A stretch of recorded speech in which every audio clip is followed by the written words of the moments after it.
Views and opinions of the hosts and guests are their own and do not necessarily reflect the views of the management and staff of Guardian Radio.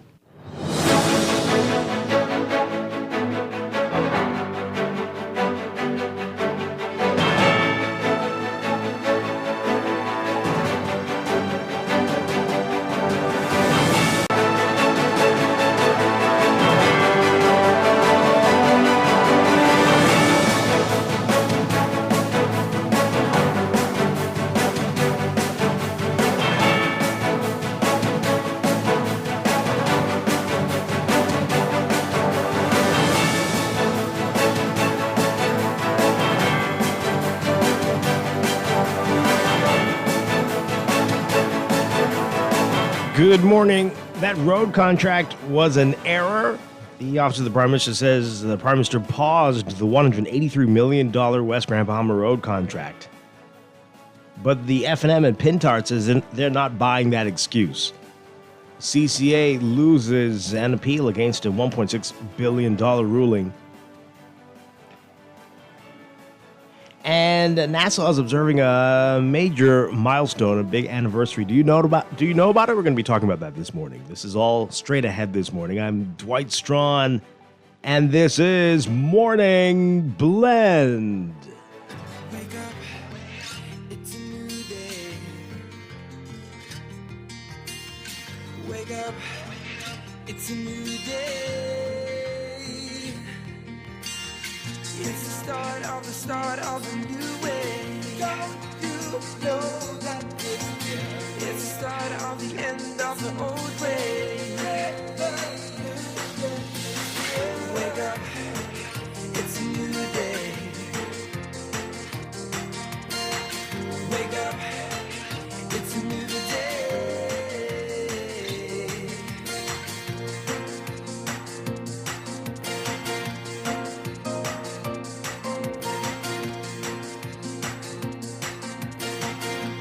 Good morning again, Bahamas. It is Wednesday, April 9th, 2025. This is Morning Blend on Guardian Radio 96.9. Again, I'm Dwight. Will be joining us. All that straight ahead. But first, it's time for the overnight, the latest breaking news from while we're sleeping, and the top national and international headlines this morning.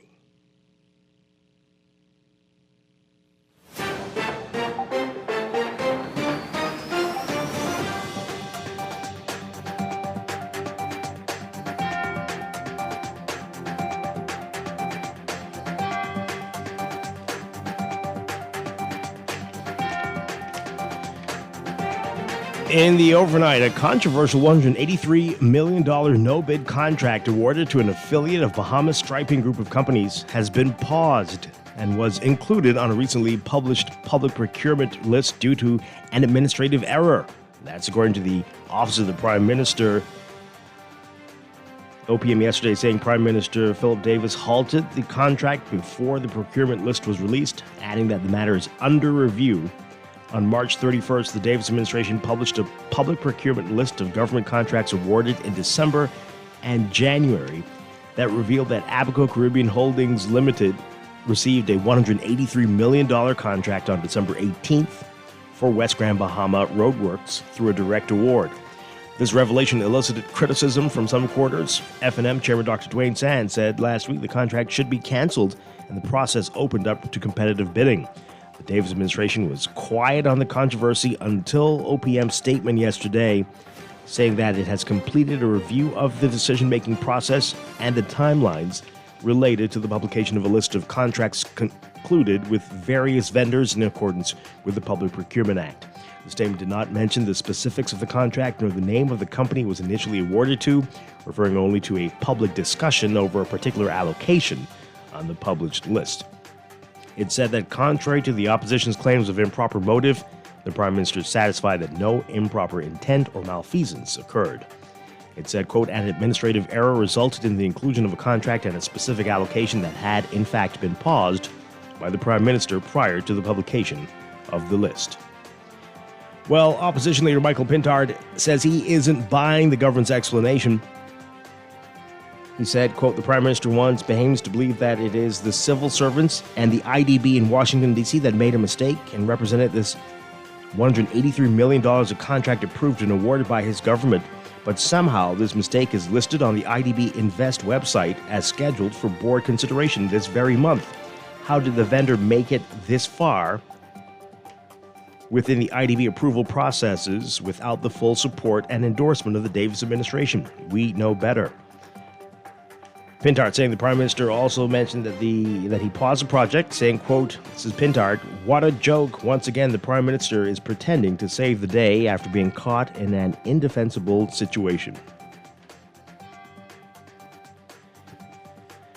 The Appellate Division of the New York Supreme Court upholding a ruling that awarded Sarkis's Merlions BML Properties Limited $1.6 billion in damages after finding that China Construction America breached its contract and committed fraudulent acts, ultimately forcing BML out of its Bahamar investment.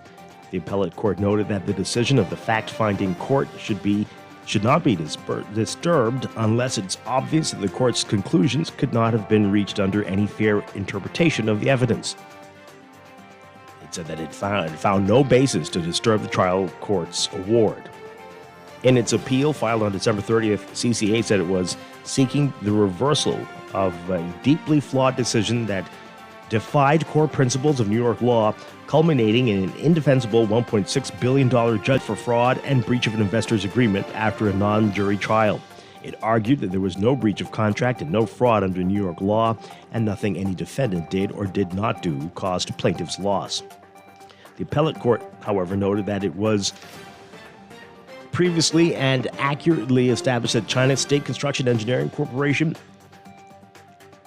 the Bahamas subsidiary of CCA Construction, did not act in the best interests of the project, citing decisions made by the executive CCA Construction and CCA Bahamas, appointed to Bahamar's board on behalf of China State Construction Engineering Corporation, Bahamas. Read more on the ruling in today's Nassau Guardian. A U.S. lawyer appointed to represent Bahamian Theodore Nathaniel Adderley, who was indicted in a high-profile drug smuggling case involving Bahamian law enforcement officers, says that the man who was arrested by U.S. officials was not, in fact, Adderley. Adderley, a.k.a. Blue, is one of 13 people named in a U.S. indictment that was unsealed last November. According to court documents filed on April 4th, Theodore Adderley was arrested in the Dominican Republic last month and extradited to the U.S. He appeared in a New York court last Friday and pleaded not guilty to the charges. But attorney Benjamin Silverman, writing to U.S. Judge Gregory Woods, quote, a very unusual development has arisen in this case. All parties appear to agree that the man to represent last Friday is not Theodore Nathaniel Adderley, the man charged in the indictment.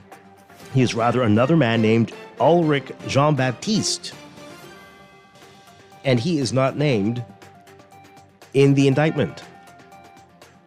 That attorney, Silverman, requested immediate disclosure to the grand jury minutes to investigate whether his client, Baptiste, is in fact the person described in the indictment.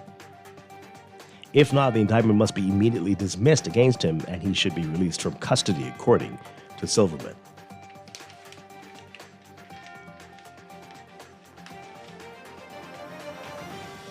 Mr. Foreign Affairs Fred Mitchell says Bahamians in the U.S. are rushing out to get Bahamian passports in the face of anti-immigration fervor in the U.S.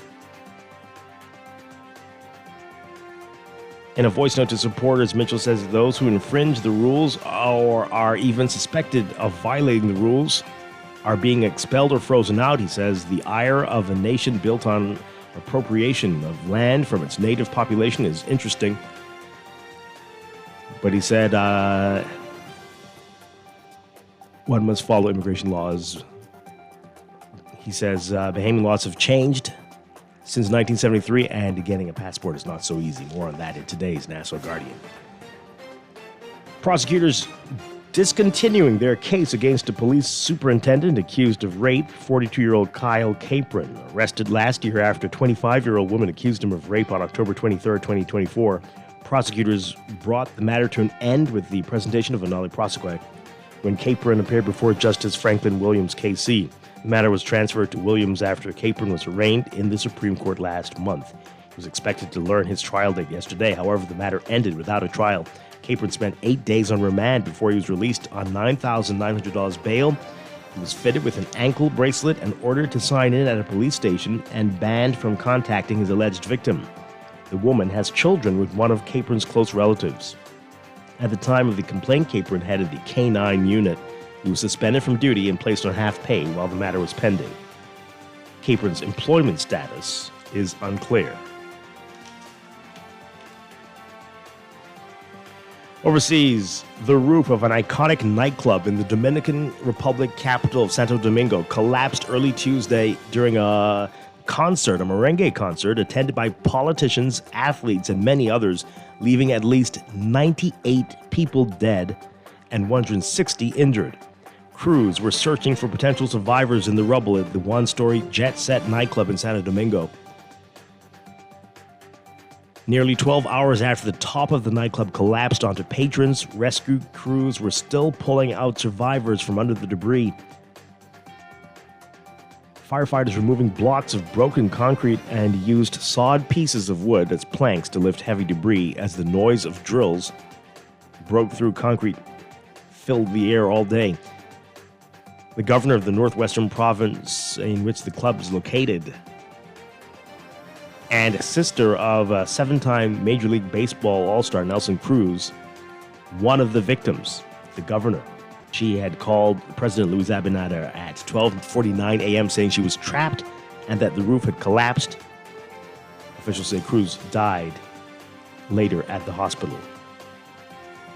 Meanwhile, the Professional Baseball League of the Dominican Republic posting on X, formerly Twitter, that former MLB pitcher Octavio Dotel also died. Officials had pulled the 51-year-old from the debris earlier and brought him to a hospital. Also killed was the Dominican baseball player Tony Enrique Blanco Cabrera.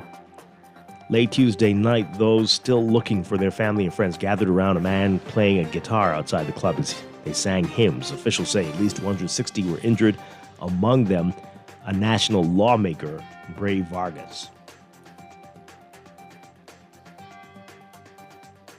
Relatives of merengue singer Ruby Perez was also performing when the roof collapsed. He was performing when the roof collapsed. He'd been taken... Well, they initially said that he had been rescued, but apparently this is not true. Rescue crews still looking for Perez. A terrible tragedy there in the Dominican Republic.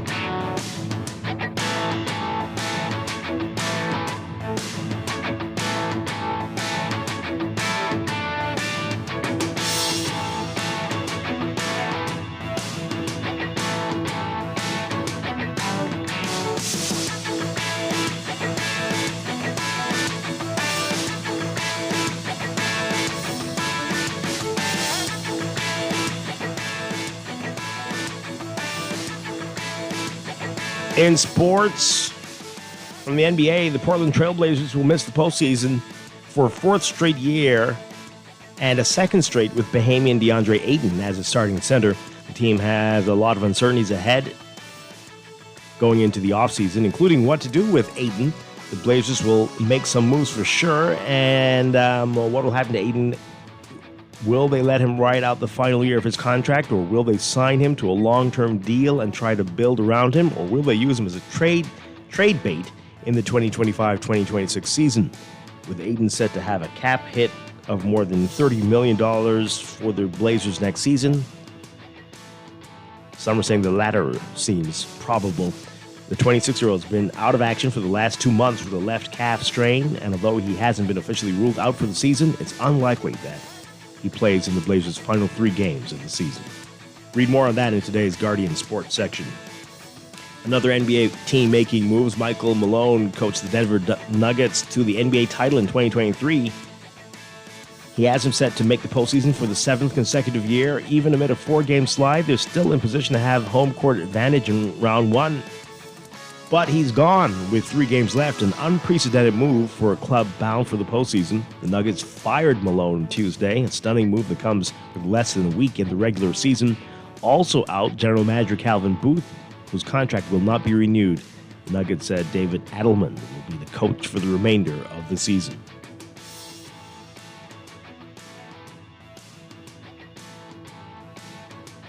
And Memphis Grizzlies starting guard Jalen Wells broke his right wrist on a hard fall on his arm and head from a mid-air collision at the end of a fast break dunk during a victory over Charlotte Tuesday, likely ending the rookie's season right before the Grizzlies go into the playoffs.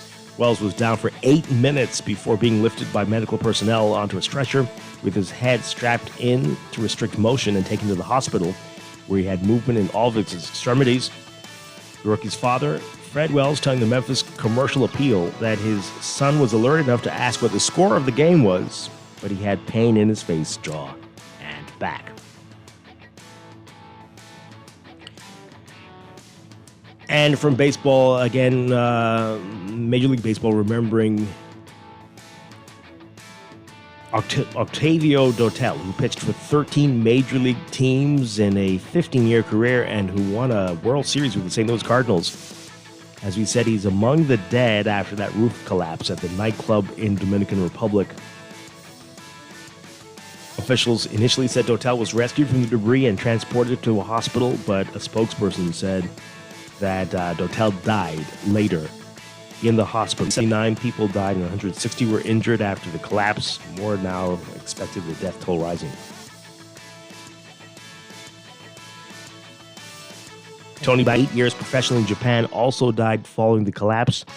Also killed, as we said, Governor of Monte Cristo Province, Nelsie Cruz, sister of Nelson Cruz, a former MLB player and current MLB special advisor to baseball operations.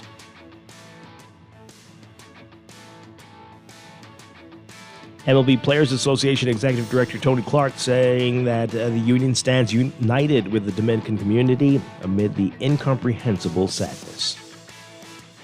That's sports, and that's the overnight. Time for your first look at weather.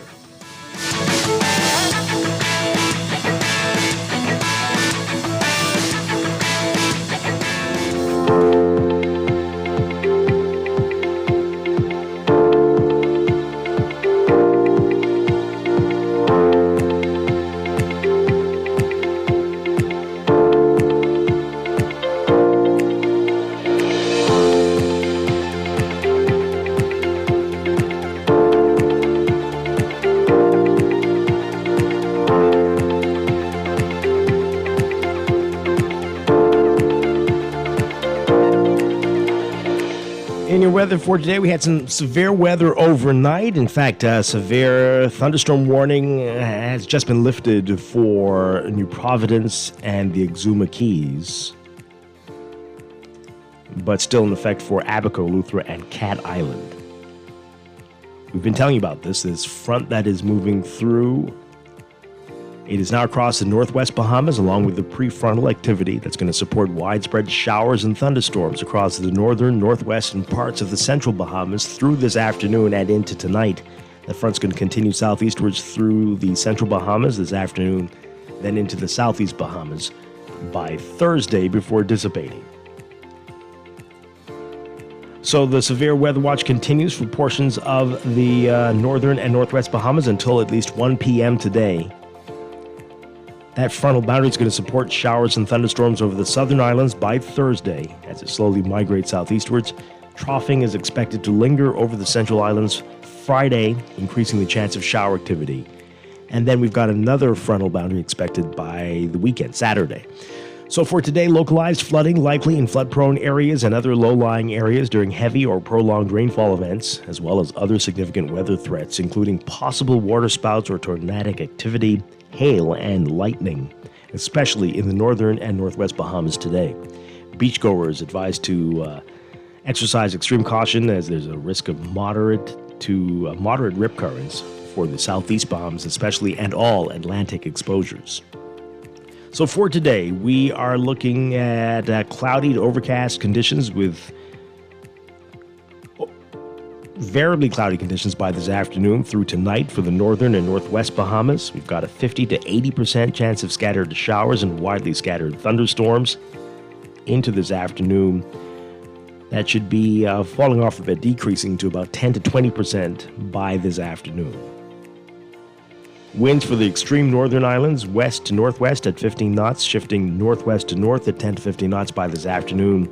For the rest of us in the northwest Bahamas, including New Providence, winds southwest to west, shifting west to northwest after the front passes at 10 to 15 knots, occasionally falling to 10 knots or less. For the central and southeast Bahamas, the central islands, partly cloudy to cloudy today, becoming variably cloudy this afternoon through tonight. A 40 to 60% chance of scattered showers and isolated thunderstorms. For the southeastern islands, partly sunny and warm, becoming variably cloudy tonight. For the central islands, look for winds to be southeast to south, shifting west to northwest after the front passes at 10 to 15 knots, occasionally falling to less than 10 knots. Southeast at 10 to 15 knots, occasionally falling to less than 10 knots for the southeastern islands. Temperatures today behind the front, like the northern islands will see, and some of us in the northwest Bahamas, highs around 84 Fahrenheit, 26 Celsius. Overnight lows tonight getting down to about 70 Fahrenheit, 21 Celsius.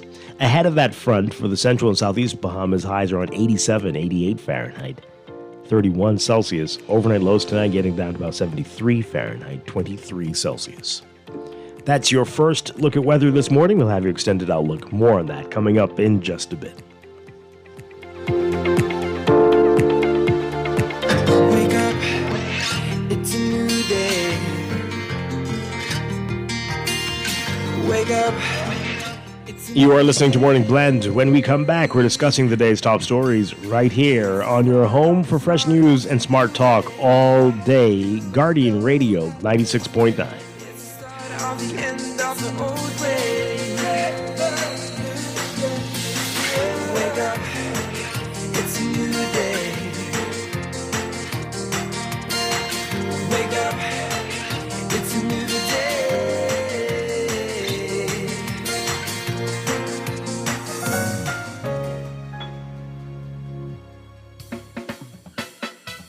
Do you have uncontrollable debt? Are you ready to make that move to Fidelity for a stress-free future? These loans have a built-in savings plan that pays you unbeatable interest. Ask about our debt consolidation loans today. Call 356-7764. Fidelity, we're good for you.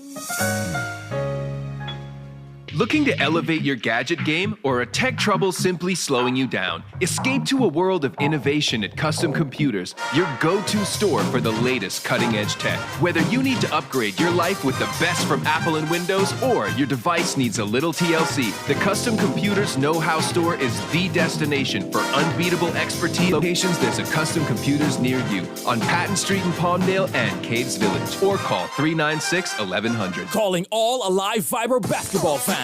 Get ready to experience the NBA Finals live. You can enter an all-expense-paid trip to not one, but two NBA Finals games. It's simple. Just sign up for our Alive NBA League Pass or Infinite Sports X package by May 16th. Stay connected, enjoy blazing fast internet, and score your chance to witness the NBA action up close. Don't miss out. Visit AliveFiber.com and take your shot at NBA glory. Terms and conditions apply. It's good to be alive. Now let me see now. 326 EPIC. Hello? This Epic battery. This Miss Beulah from round the corner. I hear you're selling tires now on Wolf Road too. Praise the Lord. It's about time. I live Fox Hill and Fire Trail. It's too far. That ain't all. They open Monday to Friday, 7 a.m. to 7 p.m. On Sunday and holiday, 8 a.m. to 4 p.m. My brother Sam, he's a hacker, and he could go right there and get fixed up. Call us at 326 EPIC. We ship also to the Family Island. Welcome to Beauty Boutique. It's 20% off cash purchases today. This fits perfectly. So does this, but I don't have enough cash. Are you a CIBC Caribbean client? I sure am. Well, just first pay me. Now we're talking. Can I try these shoes too? For quick transfer with just an email, mobile number, or QR code, use First Pay from CIBC Caribbean. Visit CIBCCaribbean.com/ways to bank for more information. You're a builder. You want to give your client the best material at the best prices, and you need to put food on the table. Well, check out these prices at Pinder Enterprises. 5/8 pressure-treated roofing ply starting at $36.68, includes VAT. By the way, all these prices include VAT.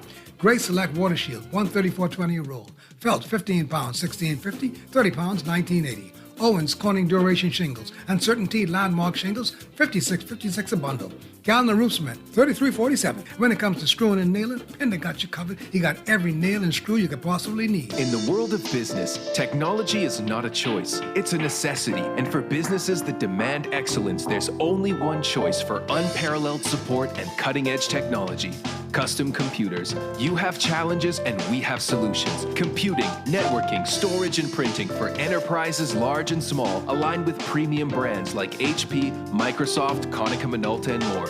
Get tech done the right way with Custom Computers. Call the know-how team at 396-1101. Maybe it's time to explore your options. No harm in reviewing your mortgage arrangement and considering a better deal. CIBC Caribbean can help you narrow your search and decide. Switch your mortgage to CIBC Caribbean and enjoy a special interest rate and help towards your switching cost. Visit CIBCFCIB.com/inspired home for more information. Conditions apply.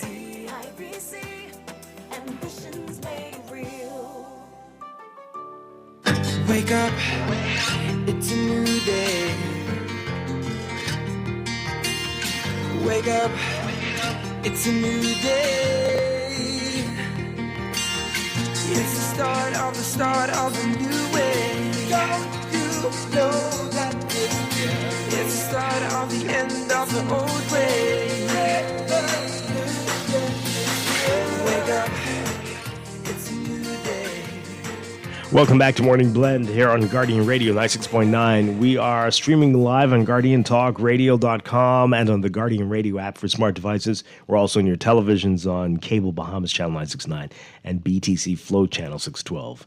Once again, I'm Dwight Strachan. In a moment, Chester Robards will be joining us. Apparently, we are having some issues on FM, on 96.9 FM, and we're trying to figure out what's going on there. But you can still listen to us on line on our website, GuardianTalkRadio.com, and on the Guardian Radio app. And we might still be able, we're probably still available on your televisions at this time, but we're trying to figure out what's going on with FM. We know there was a big outage, a power outage yesterday, and often when there is one of those, there are issues at our tower site. I can't confirm that now, but I know quite a few people were off last night. BPL issuing a statement that there was an issue at their Clifton Pier power station, and that resulted in outages. But is that it? We don't know, but we're sorting it out. Plus, maybe weather was a factor as well with the tower. So hopefully we'll be up and running soon, but listen to us online and on the app for now. Chester Robards, good morning. Great to have you with us. Good morning. Glad to be here. If they are listening online, then they're already listening. That's right. Well, don't think you can get in the car and listen to it for now. So you might have to take the app along, download that if you haven't, or listen to. Tell your friends on your. Well, you could do it on your phone. That's a lot of data anyway. But tell Alexa to play it. Play it straight from the website, sure. But hopefully, as soon as we get it, what we're saying, we're back up now. Yeah. Okay. So, an issue with the tower, but hopefully we're back up. So, confirm, text us, let us know if you can hear us, 422-4796. Okay, so good. Did you know, Chester? Nope. That this year marks a big anniversary for Nassau. Nassau. Yes, the city of Nassau, not the anniversary of being a city, but of Nassau in general.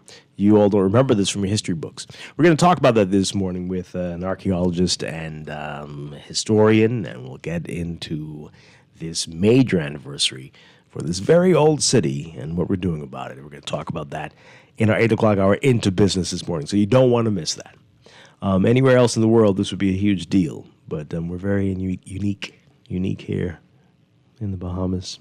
Don't understand some things. But anyway, we'll get into that. Right now, there's a whole lot going on in the news.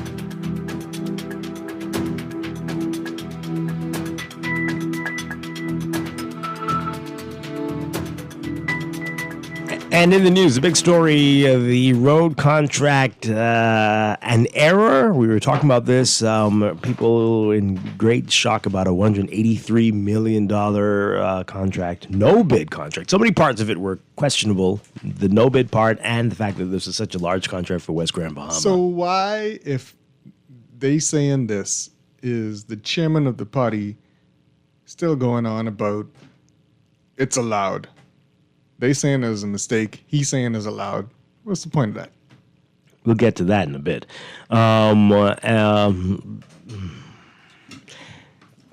Sick of it.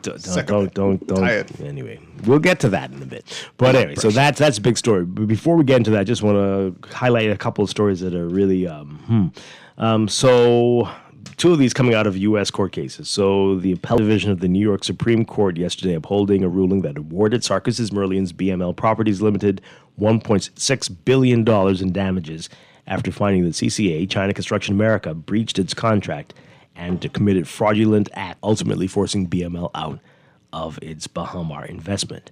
So, what does that mean? Can they appeal that? Will it? I'm sure it's not over. Is that their final appeal? Do they have? I don't know if you can appeal the appeal. Do they have a privy count? No, they don't. But is there? Can they take it? I'm sure they're not going to the Supreme Court of the United States. Who says? Why not? I'm sure this is $1.6 billion. What? I wouldn't be surprised if they take it all the way. The problem is to get on the to get to the Supreme Court is going to take you a long time, and they running on. What you call it? It's adding up. You're adding right. up. The interest rate. The interest is adding up. Why would you risk that?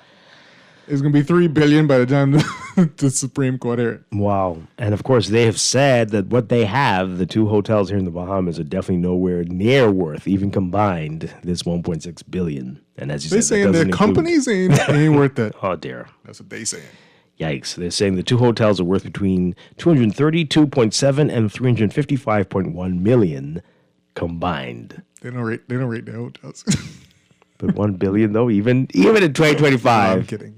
$1.6 billion is a heck of a lot of money.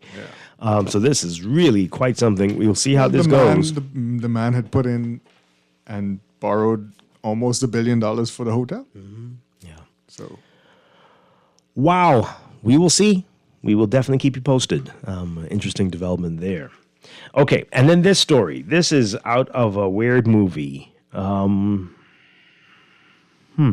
Americans arrested the wrong man. That's according to his lawyer, our Travis Cartwright Carroll, writing about this. We told you about this yesterday. So, a U.S. lawyer appointed to represent Bahamian Theodore Nathaniel Adderley, right, who was indicted in a high-profile drug smuggling case involving Bahamian law enforcement officers. His lawyer said yesterday that the man who was arrested by U.S. officials was not, in fact, Adderley. Well, so it's not his lawyer. I guess it's the man's lawyer. Anyway, Adderley, a.k.a. Blue, is one of 13 people named in a U.S. indictment that was unsealed last November. According to court documents filed on April 4th, Theodore Adderley was arrested in the Dominican Republic last month and extradited to the U.S. He appeared in a New York court last Friday and pleaded not guilty to the charges. Right? But according to attorney Benjamin Silverman, who wrote to U.S. Judge Gregory Woods, quote, a very unusual development has arisen in this case. All parties appear to agree that the man who was arrested and who I was appointed to represent last Friday is not Theodore Nathaniel Adderley, the man charged in the indictment. He is rather another man named Ulrich Jean-Baptiste. So the guy picked up in the DR is Ulrich Jean-Baptiste. And he went to court and pleaded not guilty. And then they're now finding out that he's not Theodore Nathaniel Adderley, according to his lawyer. Who was already arrested? No, well, they were trying to extradite him. Oh, okay. So they're looking for him. So he's he was just named in the. He's named in the indictment. Yeah. He is Ulrich Jean-Baptiste, and he is not named in the indictment. Silverman requested immediate disclosure of the grand jury minutes to investigate whether his client, Baptiste, is in fact the person described in the indictment. Well, it could be an alias. I don't know. If not, the indictment must be immediately dismissed against him and he should be released from custody. That indictment, which was unsealed last November, lists 11 Bahamians and 2 Colombians who were allegedly part of a conspiracy to import cocaine into the United States, possession and use of firearms, and firearms conspiracy. Under the indictment, if you all recall this, a senior police officer, a police sergeant, and a defense force officer are accused of using their positions to help drug smugglers in Colombia and the Bahamas smuggle tons of cocaine from South America through the Bahamas and ultimately into the United States. The name Ulrich Jean-Baptiste does not appear on the indictment, no surprise. Silverman says, though, that one defendant is alleged to be Theodore Nathaniel Adderley, a.k.a. Blue. My understanding is that Theodore Nathaniel Adderley is a real person. He is a Bahamian national, and he is not presently under arrest. Instead, Ulrich Jean-Baptiste was arrested in the Dominican Republic on March 24th, transferred to the U.S. custody on April 2nd, and brought to this district on April 4th. Upon Mr. Baptiste's arrival in the district, I was prompted him. He was arraigned and pled not guilty. Why would he do that? Did he not say he wasn't? Did they? Okay. He told the magistrate judge that he is not Theodore Nathaniel Adderley, and a conference was scheduled before the court on April 8th at 4 p.m. Very confuddling. He waived bail without prejudice to request it later. He was then taken into Marshall's custody and housed at the MDC Brooklyn, where both MDC and the Marshals identified him, based presumably on fingerprints, as Ulrich Jean-Baptiste. This is the weirdest episode of CSI ever. Anyway, I learned this on Saturday morning, April 5th, when I could not locate my client, and the government told me in an email that it was because he was housed under the name Ulrich Jean-Baptiste, not Theodore Nathaniel Adderley. Earlier today, I spoke several times with an assistant United States attorney who told me the following. The investigation in this case involved someone named Blue. The government believed that Blue's government name was Theodore Nathaniel Adderley, but that was, the government now believes, an error. What now? Wait, what? Which government? This government? Oh, boy. I guess it's the U.S. government, but oh, boy.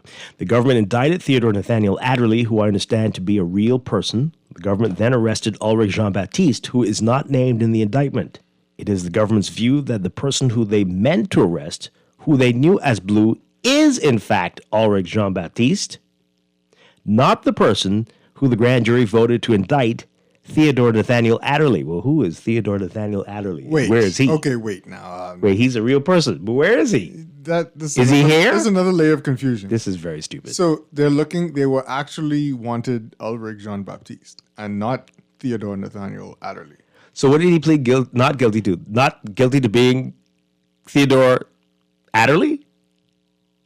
Because he's certainly not him. Well, I mean, he was he wouldn't say he was guilty, right? To do something, so I guess he had to do what he had to do. Well, so now this question, you have to question everything. Whether you are the person or not, you're not guilty. Question everything. No. Yikes. I don't understand. I'm confused. Yikes. So this is Silverman still. So are they saying that the grand jury, they just had the wrong name? They're actually looking for this guy. Yeah. Right. Well, that's what Silverman is saying. Mm-hmm. Yeah. To support its view, the government provided me with a DEA report that refers to an investigation target named Theodore Adderley. This identification is interesting, to say the least. The government had on a file a photograph of the actual Nathaniel Adderley and apparently was not able to distinguish him from Ulrich Baptiste. Okay, now it gets more confusing. This is James Bond now. Yeah. Or Mission Impossible. Mission Impossible. He's shifting faces, taking off. Oh, boy. Faced with this uncertainty, the government indicted Adderley, but then arrested Baptiste. Who wrote this? Because how did they write this? This is all from Silverman. These are direct quotes. Okay, this is direct quotes. I mean, how could you even... Direct quotes. Silverman said there appears to be no lawful basis to detain Baptiste, oh boy, who has already been in custody for 15 days since he was arrested in the Dominican Republic on March 24th. Silverman says that the government informs him that it believes that his client, Ulrich Jean-Baptiste, is indeed Blue. But he says, quote, the problem is that the government indicted another person named Theodore Nathaniel Adderley and described him to the grand jury as AKA Blue. But he's Ulrich. Hey. Dabba-dee, dabba-day. Wow. Well, okay. Well, that's very special. I don't know what to say. I don't know where to start. So, if there is a Theodore Nathaniel Adderley, and I'm sure there is, that was the mistake. Perhaps he should come forward and speak. Maybe he is being sought as well for some other reason. I don't know. Or maybe there really is just no Theodore Nathaniel Adderley. Well, okay, that's just more of the confusion when you're in the world of the underground and the underworld and the drug smuggling Will the real industry. Tia Adderley please stand up? Please stand up. Wow. Okay, well, let's move on from that, folks. But great entertainment in today's Nassau Guardian. The court cases is a whole lot more. These court cases are out of control in the U.S. and in the Bahamas. There's one here. This court matter. This is interesting. Artesia Day was writing about it. An accused killer who sucker punched another man while in a holding cell was granted a conditional discharge after he pleaded guilty to disorderly behavior in a police station. 22-year-old Eric Sims told acting magistrate Anishka Isaacs yesterday that he punched the man because he wanted to be in the cell alone. Did it work? Sims, who was on bail for the February 2024 murder of alleged gang member Courtney Belton, was detained at the Fox Hill police station over the weekend after he was arrested for questioning by officers from the Criminal Investigation Department. According to Sims, he had enemies in Fox Hill, and police usually held him at the Elizabeth States police station. Sims said that he punched the man when they put him in the cell because he knew it would be a problem. Ah, boy. Isaac told Sims that suspects did not have a right to choose where they're held. Sims was also charged with punching the man, but his victim said he had no interest in pursuing the case. Oh. Isaacs ordered Sims to be on good behavior for 6 months, and he has to attend anger management classes. But he's on bail for murder, right? Oh, man. What? Okay. It's me, right? Conditional discharge. Anyway, let's move on. Be on good behavior while you wait bail for murder. Unless you want your own cell. Oh, my God. All right, so the big story in the papers today, road contract was an error. Everything's... okay, so Tanika Thompson writing about this today. A controversial $183 million no-bid contract awarded to an affiliate of Bahamas Striping Group of Companies has been paused and was included on a recently published public procurement list due to an administrative error. That's according to the Office of the Prime Minister, speaking yesterday. When did this first come out? This was more than a week ago, right? Yeah. We're heading into 2 weeks. Why are we just talking about it? What was the issue? What's happening? You had to come up with a story? What's the deal? Well, not just that. Did they not read their own list when it was published? Well, who does?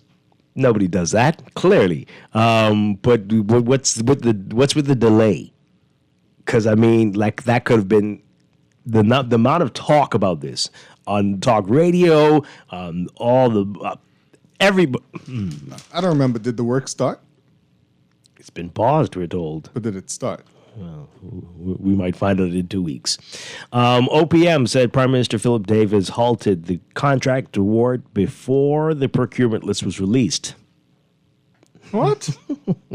Adding that the matter is under review. Under review, like how somebody in the Office of the Prime Minister could sign on a contract and then we still don't know if that person has a job.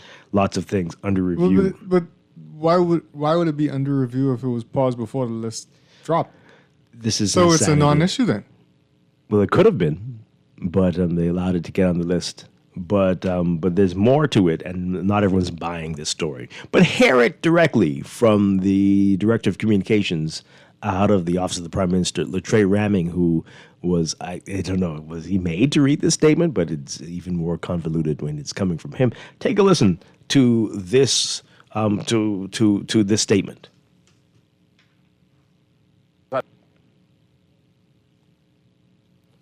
that an administrative error led to the inclusion of an allocation that had been previously paused under his instructions.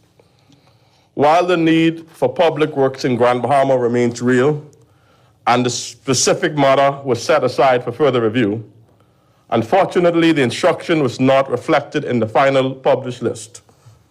As stated in our previous statements, there were no wrongdoing, no improper intent, and no malfeasance. The model of the contract is in question involved a project manager coordinating multiple contractors, not a single vendor receiving full allocation. This review is ongoing.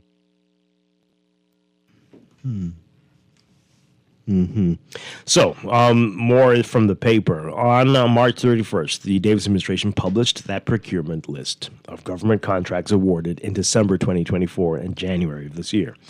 And that list revealed that Abaco Caribbean Holdings Limited received a $183 million contract on December 18th for West Grand Bahama Roadworks through a direct award.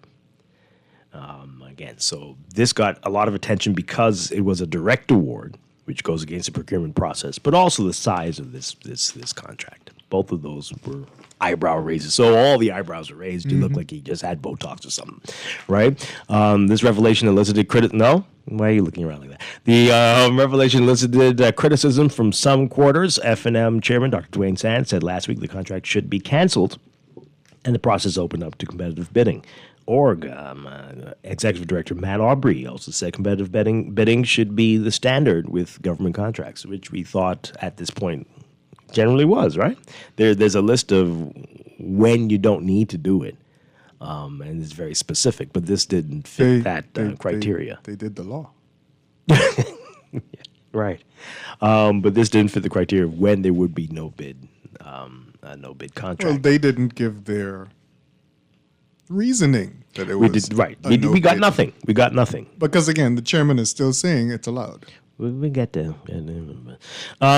So the statement yesterday, after the Davis administration was quiet on this controversy for many days, saying that the Office of the Prime Minister has completed a review of the decision-making process and the timelines related to the publication of a list of contracts concluded with various vendors in accordance with the Public Procurement Act.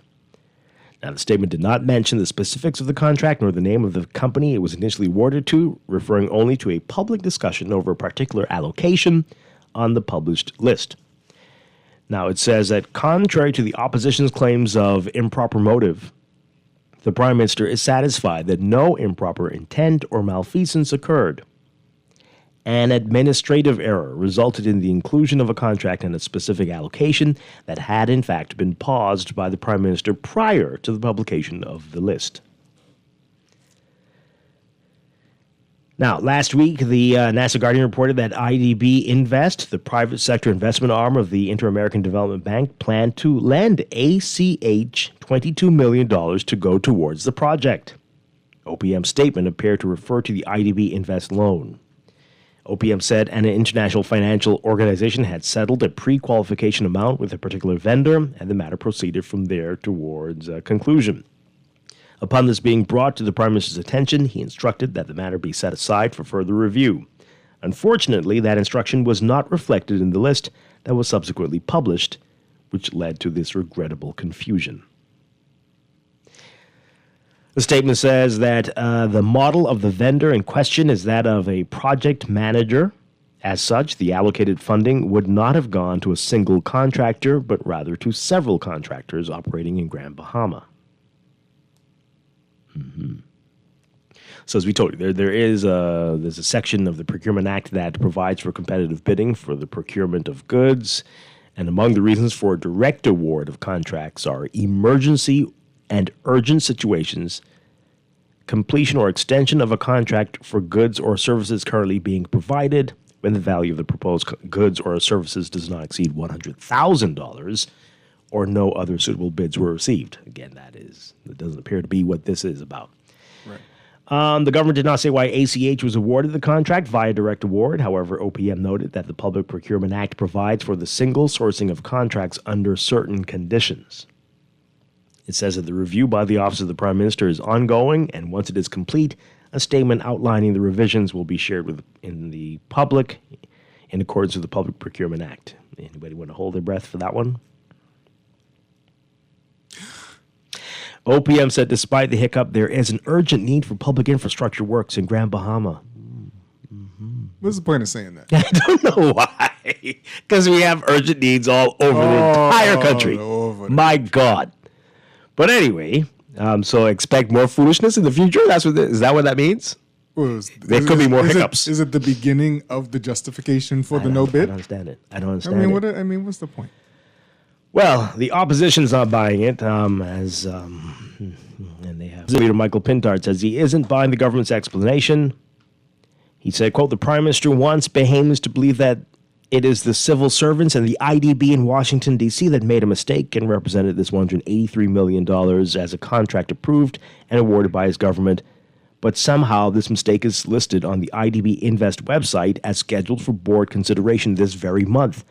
How did the vendor make it this far within IDB approval processes without the full support and endorsement of the Davis administration? We know better. The Prime Minister also mentioned that he paused the project. What a joke. Once again, the Prime Minister is pretending to save the day after being caught in an indefensible situation. Pintard is calling the government statement a sad and indefensible excuse. He questioned why the project was ever put forward for cabinet consideration, saying, quote, and even now, if these works are so badly needed, as the Prime Minister states, why exactly is the project being paused? Was something done wrong, or is it only because the public is now rightly outraged to discover that this government has, in a 14-month period, given out some $396.8 million in no-bid contracts? The Prime Minister and his colleagues continue to make a mockery of the procurement law. Okay, let's get your reaction to it, folks. This is quite something. 323-6232. The whole morning's been quite something. It's a lot. 325-4316, and I'm still trying to process what happened in the Dominican Republic. You heard about that? With the roof collapse of the club and all those people dead, including the governor of a state and former Major League Baseball players. And and they're still finding people. So many high-profile people. It was huge. And how many people were in that place? Oh, boy. Because they're still looking for people. They're still looking. Hundreds injured. This is the biggest club in the world. What is it? Anyway, 325-4259. Call us toll-free. 242-300-5720. Tweet us, Facebook us, text us.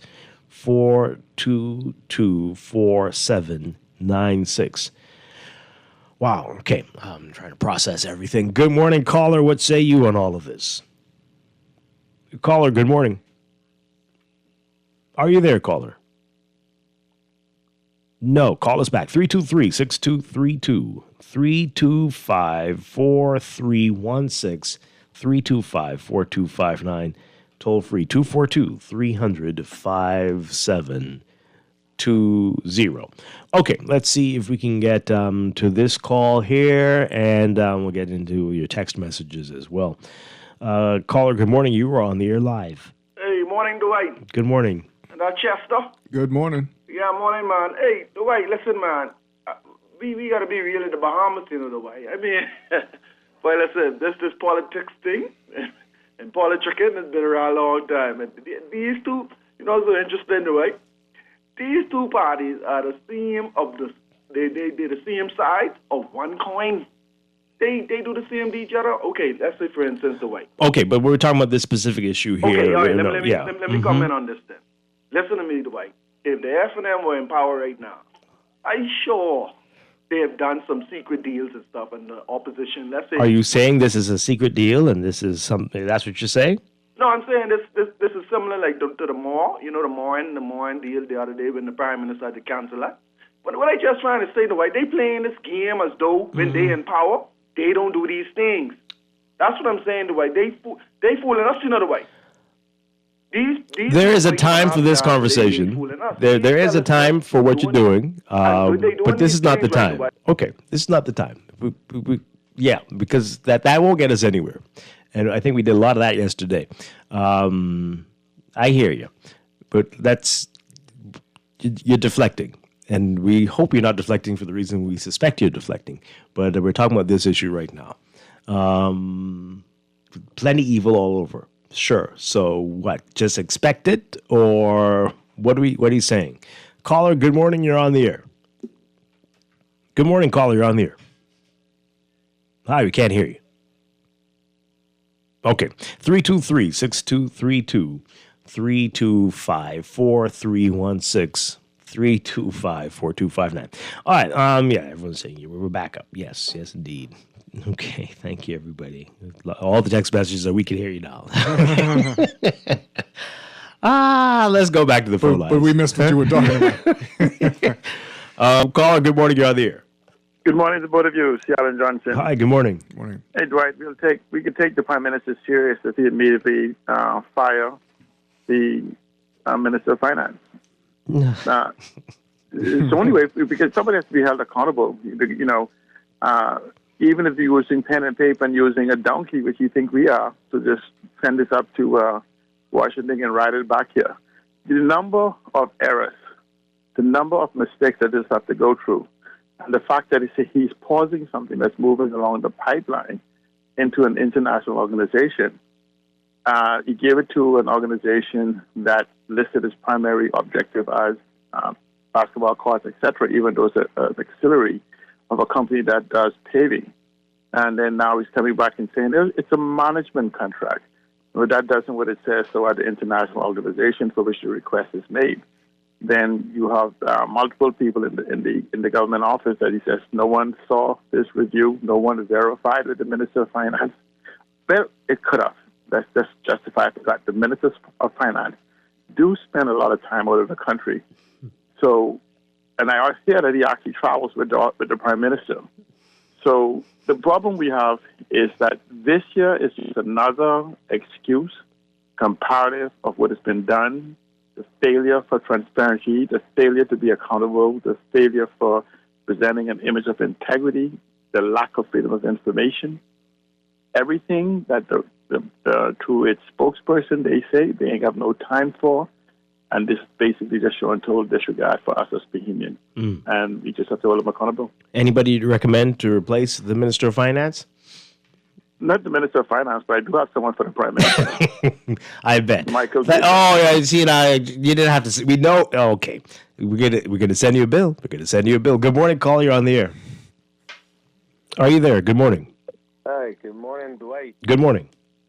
All right, I have a series of questions for you and Trevor connected to this situation. I'm assuming we're still talking about this debacle that they announced yesterday. Yes. Okay. What would you do with $100 million, Dwight, personally? I can't tell you on the air. I mean, could you do something with it? Is it that enough for you, or is that too much? Y'all would, the world would know. But you know, this is not for one person. No, but my point is, though, we all grew up in the Bahamas, right? So for a company to receive a grant for $183 million, the owners have to be getting a significant amount of that money, right? Well, again, so they're saying that it's from a number of different contractors. I understand that, Dwight. But the PM, the project managers, they would get the bulk of it, and everybody else would get a little bit of something. But without calling any names, the alleged project managers, the company owners, have been doing this for quite a while, so they should be significantly wealthy, right? What would persuade you or convince you or would have to possess you to continue on with this level of corruption that we've been living with for the last 30, 40 years? We don't know if that is what indeed is happening. But my point is, wait. Okay, let's go back to the point. The root of the story is that the funds were released without the knowledge of the government, meaning that they took the funds and they used the funds, or they're planning to use the funds, meaning that they had some. Is that what was said? I don't think that was not what was said. That was correct. Again, I'm still going back to the point of corruption in the Bahamas that we all grew up in. For the need, why do we need this amount of money for each personal family, and especially if you're not helping Okay, nobody. so you see, this is extremely hypothetical now. I mean, this is not exactly what's happening. So I don't think that's helpful either. But also, oh boy. Okay, thank you for the call. People are going on the past a lot. I guess we're burned. We've been abused, and so everyone's doing that. But that's not helpful. It really isn't. And there's no evidence to support what you're saying exactly there. But I get it. I I really understand. Part of the problem is, like, we don't, again, I don't know how far freedom of information would take us in this country, because there's still going to be roadblocks even if we had it, right? But we just don't have information. And other people, like third parties, are not going to talk, right? The Inter-American Development Bank, if you go and ask them about how this project went, and they're like, we deal with the government. We have nothing to say about that right now. They probably would say that, right? Again, we look at Shell. Shell signed a whole deal to transform energy in this country and said nothing at the press conference, right? Heads of agreement, unless they come to the House of Assembly, nobody sees them. And how often do they come to the House of Assembly?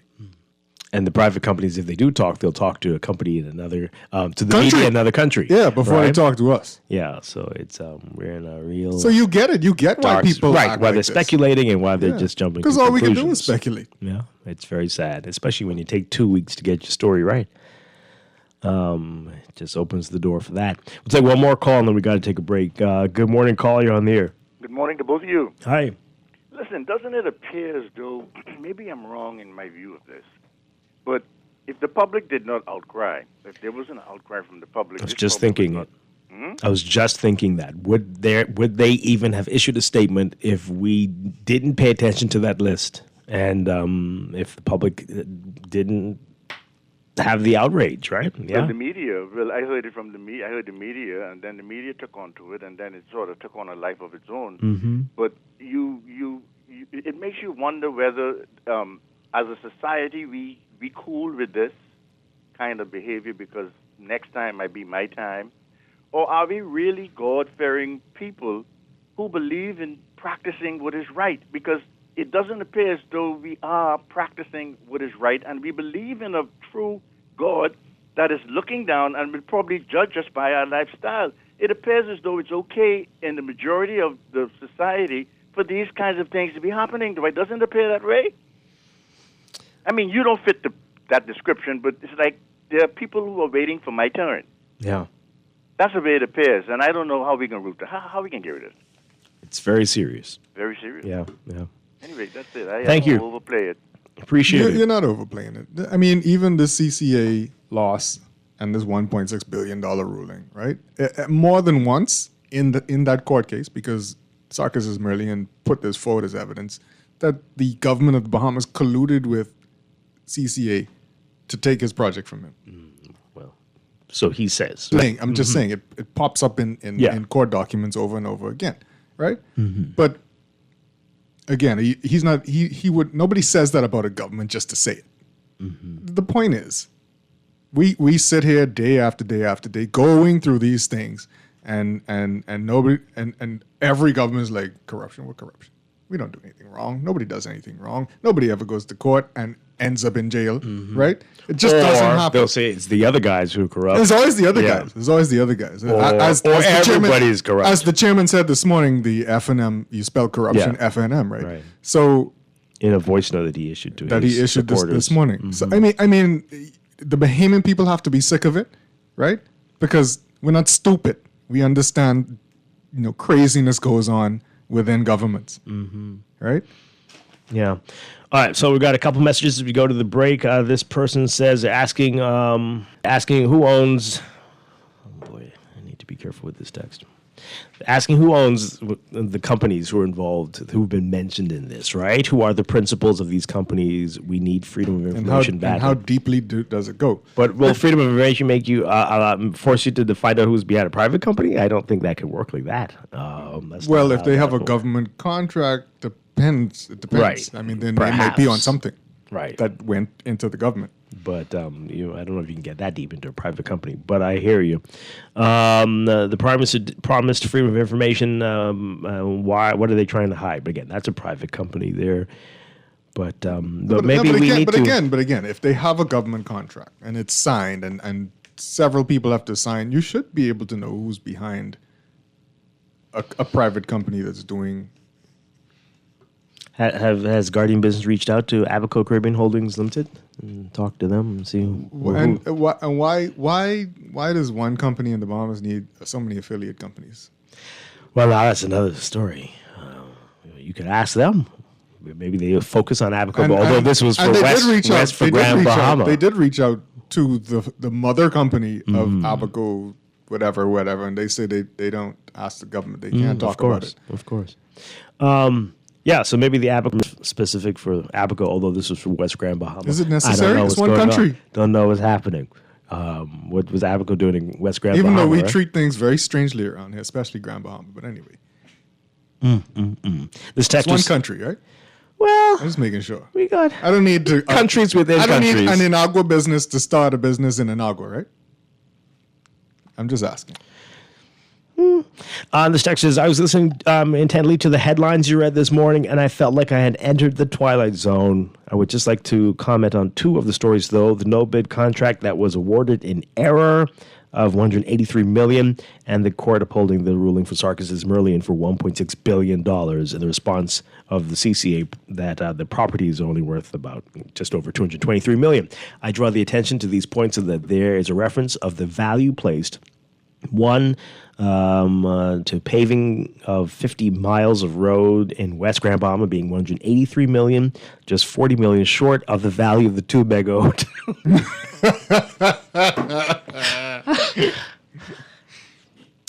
People once we were going to be sleeping on those streets. I don't know. Anyway, so it means that the funds were sufficient to at least get the hotel in Freeport together for opening. Wow. And maybe build an airport so that people can come to the hotel. What a wonderful text. Wow. Thank you very much. Things that make you go, oh boy. Callers, we'll get to you in just a bit. We got to take a break. We got to get to news. This is a very busy Wednesday morning here on Morning Blend on Guardian Radio 96.9.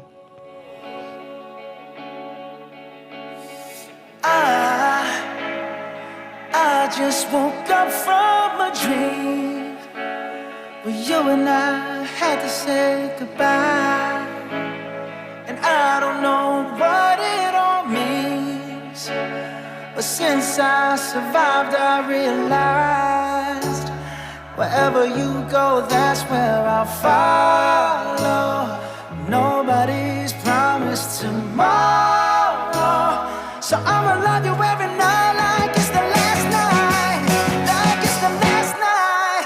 If the world was ending, I'd wanna be next to you.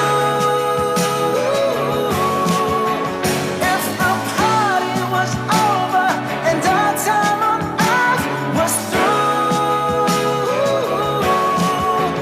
I wanna hold you just for a while.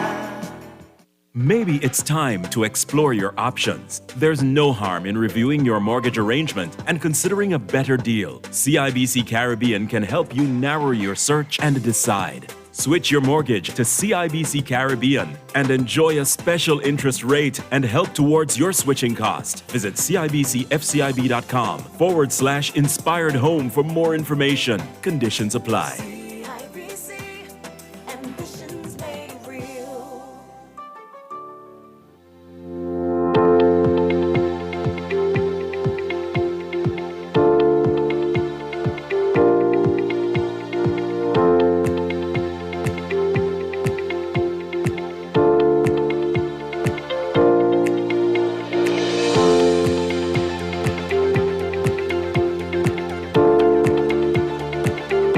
Another check of your weather for today brought to you by Star General. So we've got that cold front. It has moved into the northwest Bahamas along with the prefrontal activity associated with it, and that's bringing the storms that we're seeing across the northern, northwest, and portions of the central Bahamas. That's going to continue through this afternoon into tonight. That front's going to move southeastwards through the central Bahamas and then into the southeast Bahamas by tomorrow before dissipating. So we still have a severe weather watch in effect for the northern and northwest Bahamas until 1 p.m. today. And that boundary is going to support showers and thunderstorms over the southern Bahamas into Thursday as it slowly migrates southeastwards. Troughing is expected to linger over the central islands by Friday, increasing the chance of shower activity before another frontal boundary moves in on Saturday. So we're going to be up and down quite a bit for the next few days. So localized flooding is possible during heavy and prolonged rainfall events. Possible waterspout and tornado activity as well, especially over the northern and northwest Bahamas today. Beachgoers advised that there's moderate risk of rip currents for the southeast Bahamas and all Atlantic exposures. Today, cloudy to overcast, becoming variably cloudy by this afternoon for the extreme northern islands, and relatively cloudy for the northwest islands, including New Providence today. Partly cloudy for central islands, partly sunny for the southeast Bahamas. Highs, once the front moves through, around 84 Fahrenheit, 26 Celsius. Overnight lows around 70 Fahrenheit, 21 Celsius. Warmer conditions for the southeast Bahamas, 87 Fahrenheit, 73 Celsius. We'll have more weather after the 8 o'clock news. Morning Blend weather brought to you by Star General Insurance Made Simple.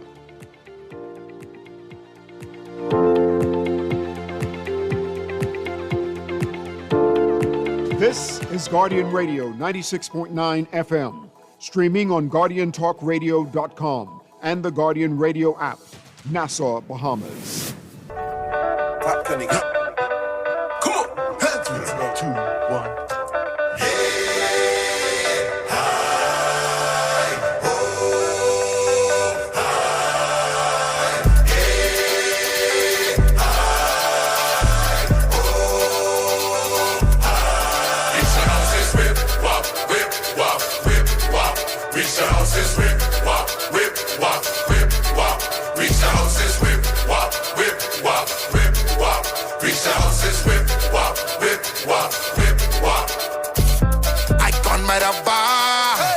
Catch your vibe. Met this pretty young thing, you should've seen them thighs. She start feeling up on me, my temperature rise. You think you can handle it, girl? Come meet me outside. We hop in my car, carry on. We are back with Morning Blend on Guardian Radio 96.9. Dwight Strachan along with Chester Robards. And coming up, we are going to be talking about a big anniversary milestone that Nassau is going to be observing. But hardly anybody's talking about it. Why is that? We're going to get into that this morning. That's all ahead. But we continue with what's in the news, getting your reaction to the stories in the Nassau Guardian today. The big one that we're talking about, road contract was an error. The Office of the Prime Minister saying that the Prime Minister has paused that controversial $183 million West Grand Bahama road contract. They're saying it's an administrative error. But they have taken a while. It's been a number of days to say this, and that is causing some concern there. Why? You heard all the people were making noise about this, and why are we just getting this information? So while we're getting your reaction to it, you can continue to call in, but we got a lot of your text messages we need to get through. We'll get back to the calls in a bit, but this person says here, Dwight, the PLP will have us believe that every time they are exposed, in my words, nefarious contract awarding, it's a simple error. Yet, if you compare the number of contracts awarded, not via the e-procurement process, it is astonishing. Please investigate most contracts awarded by the government via direct awarded or select vendors. Is that accurate? Can we say most?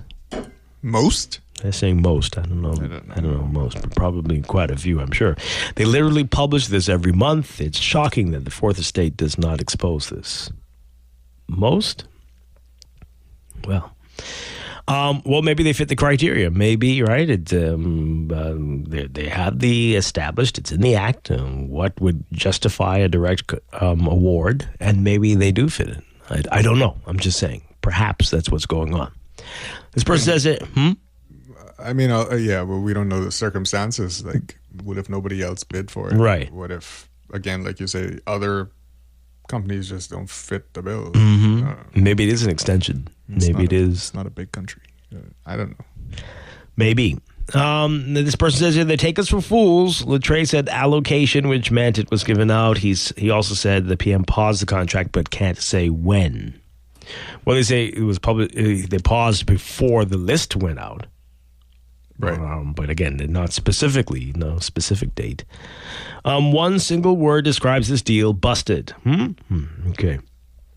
With the road paving issue, the problem here is that these guys gave the contract to this company without the proper procurement process being followed. Now they want to roll back after getting caught, own up to your mistakes, and move on. Well, I think that's what they're trying to do, but should it be that simple? We can all agree that the roads need repaving, no questions asked. But at $183 million, right? Maybe if they showed us, justified it, that would help us make sense of it all. This texture says here, the increase in tariffs is going to kill us. It cost $14 for a plate of tuna and sardine with grits here in Exuma. What now? It'll probably be about 17 after these increases. How big is this plate? Is that like a family size combo or something? I mean, $14? What type of tuna? Maybe that's like the steaks. Tuna steaks, eh? Must eat tuna steak. It can't be. $14. Do they have a different currency in Exuma? Maybe when you convert that. What? 14? And maybe sardines. Trade diversification just ain't happening fast enough. No way. Which maybe the restaurant you go to. It must be on one of those keys. Anyway, wow. 14? Y'all messing with campaign funds now.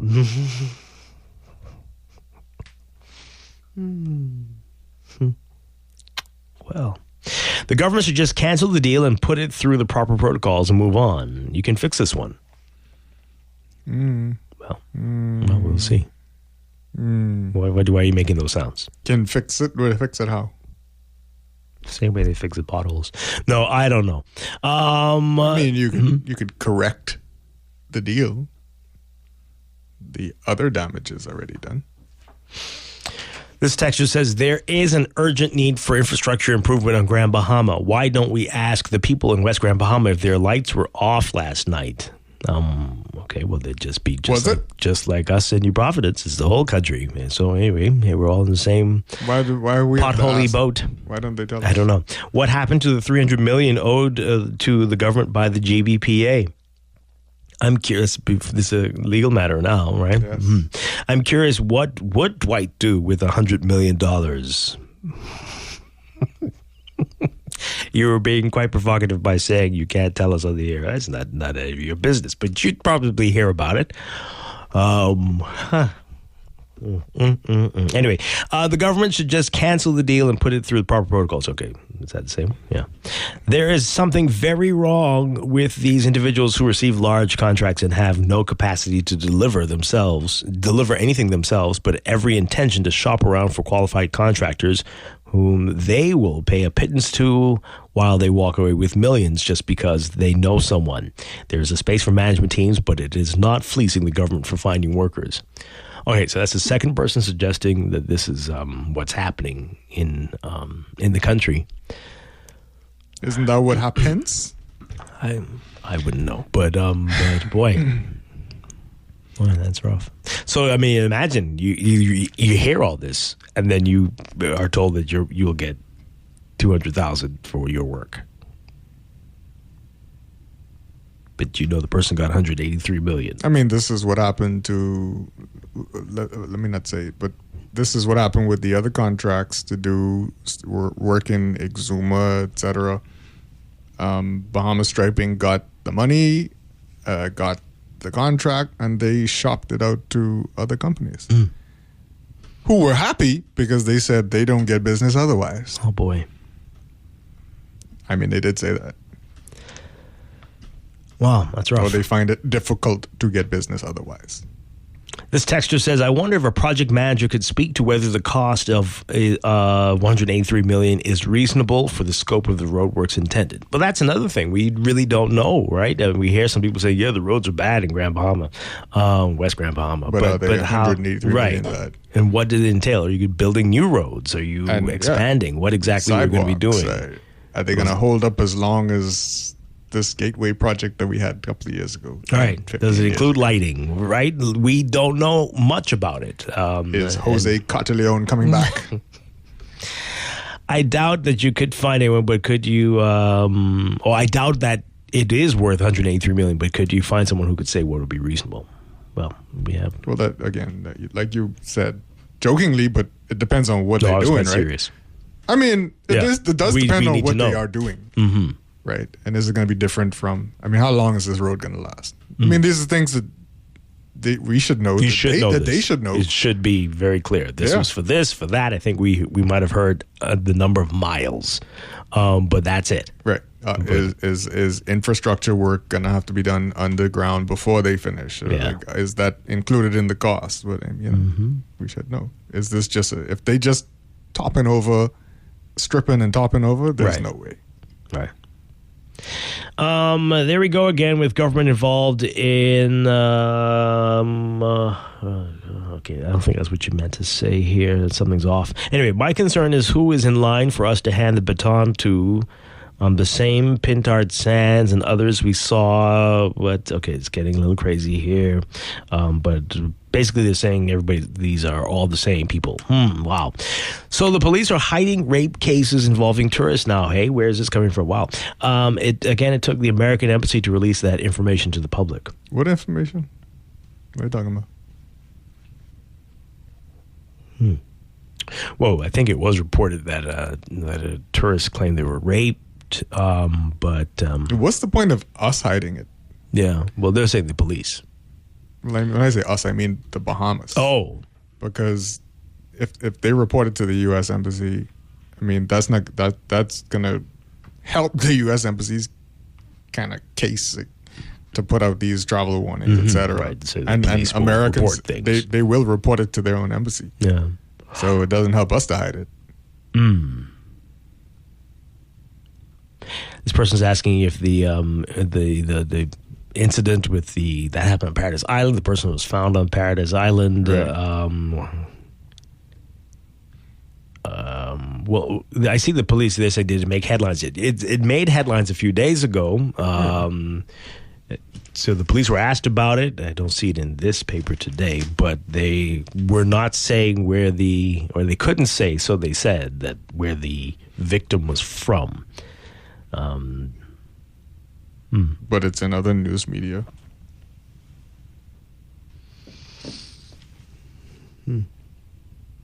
Yeah, and there's another story saying that the police are denying that they're holding back information over crimes. Well. Okay.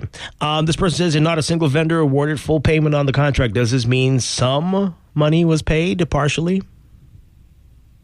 Maybe. I mean, because the amount that was coming from the IDB wasn't 183. Right. That was only a small portion of what they were getting from them. Lots of people have some really great questions here. We don't know the answers. We're all seeking the answers. Boy. We'll go back to the phone lines for just a bit. We got to take a break soon. But caller, good morning. You are on the air. Good morning, Dwight. Hi, good morning. You can hear me clear? Yes, we can. And good morning, Chester. Good morning, Bahamas Poppy. Chester, I don't know if you and Dwight see anything. It sounds like when I hear the report on the news, it sounds like they almost blaming who are those persons who call you with the scope of work to tell you being awarded the contract? Would you call them inspectors or something? They sound like they blaming it like either the man had so much work to do. I mean, when it gone into details to the reading, I could be understanding it wrong, but so tired of hearing things where something happened and either they point fingers at someone and no one will take responsibility, but everybody want position. Dwight, You remember that lady? Her name, I think, was Baptiste. What you call her? What that is she used to do for Biden, them, with the reporters, them?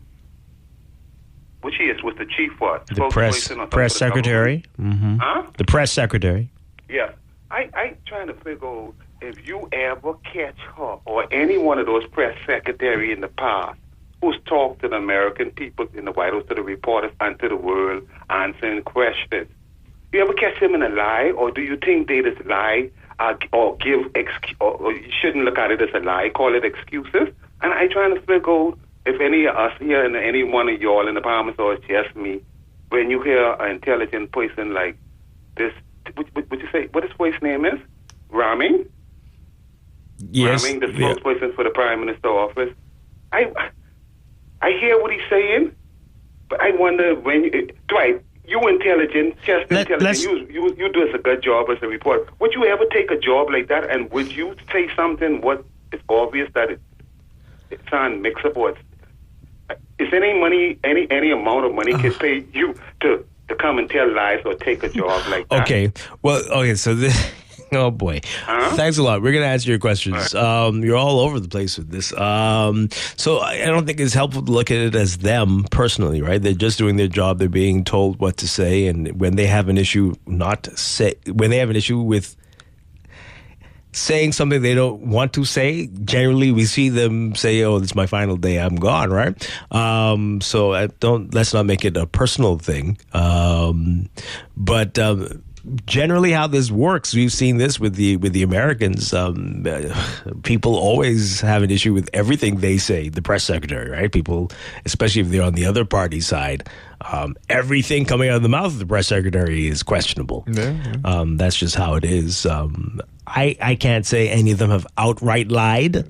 I don't think that would be helpful for us to say that, but you can believe it if you want to. One can imagine that they have had to say things that they didn't want to say. Right. And still have not left. They didn't... The Americans or the ones here? The ones here. Oh, well, we're very different. They didn't Scaramucci their way all the way out the door. But he asked if we'd ever do that type of work. Chester, certainly not. I can't see myself doing anything like it. I can't see myself either. Because you need to be able to sleep. I found it hard to be a public relations. Oh my God, officer in a job I had before. So. Anyway, it's a good time to take a break. We'll continue to follow all of these stories for you folks. And again, read more about all of them in the Nassau Guardian today. And seriously, you should have known this by now, but question everything, indeed, always. And try to look beyond the surface, deeper into what you're being fed by all government officials and the media. Certainly. Not everything is a lie, but often there's more to a story. We're going to take a break. This is Morning Blend on Guardian Radio 96.9. Waist like a horse, ticking the ties. Call me like your Uber girl. Can't come for this ride. Sherwin-Williams Bahamas doesn't mess about when it comes to product range and product knowledge. If it's a new product come in the store, we walk the store and study that product. One thing with our boss, if a new product comes in, he takes the time and he's always keeping us up to date with product knowledge. Mm-hmm. And we just had 9 weeks of different products that we had to study, and we had exams at the end of each product. Yeah. The only way we can sell the product effective, we have to know that product. Yeah, that helps us to relate to our customers. It gives us better knowledge to know what product to introduce to them. You understand? So we can know what product to give them to use and what product not to give them to use. Mm-hmm. So product knowledge is really key in Sherwin-Williams. They got the keys. And the key is the product knowledge that comes with our extensive product range at Sherwin-Williams Paints, Bahamas. Find colour in every day. Spring is in the air, and so are the rewards. The Water and Sewage Corporation wants to thank you for staying on top of your bills. When you pay your bill in full, you'll be entered for a chance to win one of 3 Easter baskets filled with exciting surprises. Pay in full before your due date. Complete the entry form, and you'll be entered to win. Visit our social media pages for details. Hop to it and win with the Water and Sewage Corporation. Hurry! Offer ends April 17th. This April, Dunkin' is spreading awareness and support for autism awareness. Did you know that autism affects 1 in 54 children? It is so important to show our support, and you can show your support by grabbing a signature blue donut from any Dunkin' location during April. Join us in raising awareness and support for REACH and the Seahorse Institute. Dunkin', fueling communities 1 blue donut at a time. The Bahamas runs on Dunkin'.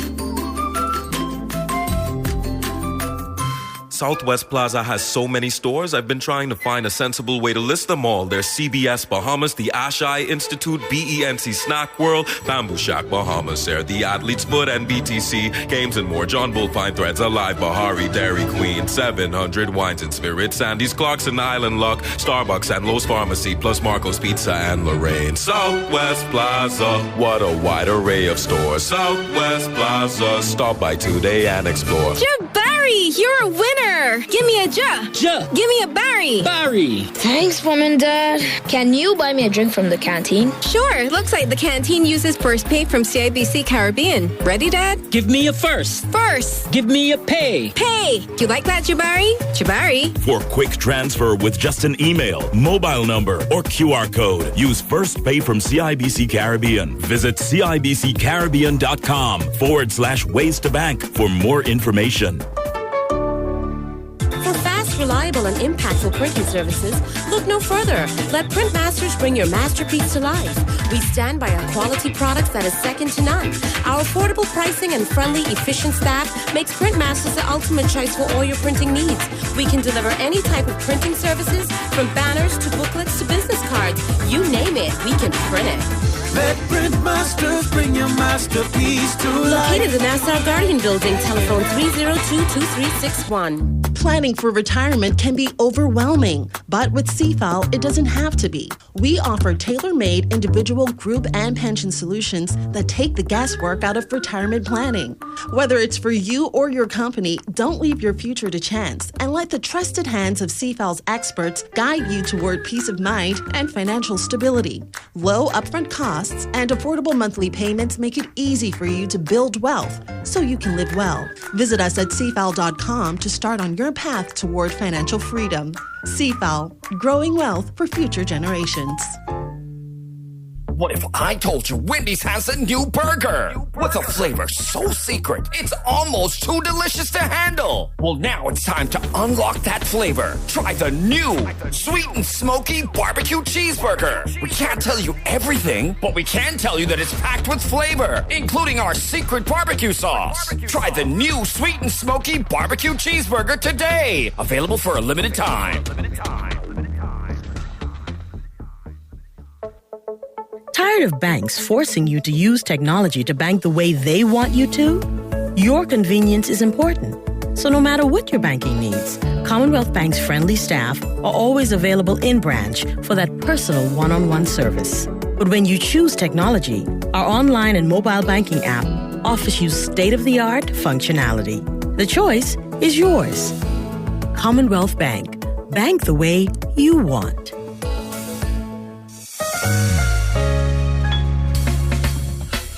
All those loans I had were so overwhelming.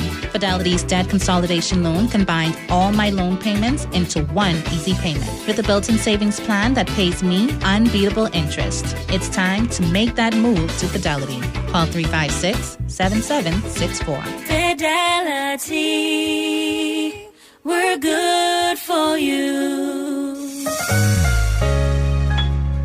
Screws and Fasteners World, Balfour Avenue and Palm Beach Street, has those hard-to-find fasteners for you right now. You can find stainless steel regular hex, carriage bolts, galvanized bolts, threaded rods, nails, self-tap screws, sex bolts, anchor bolts, turnbuckles, masonry tools, hand tools, and weed whacker strings. Check out the rope selection and car body fasteners, too. Special orders are welcome.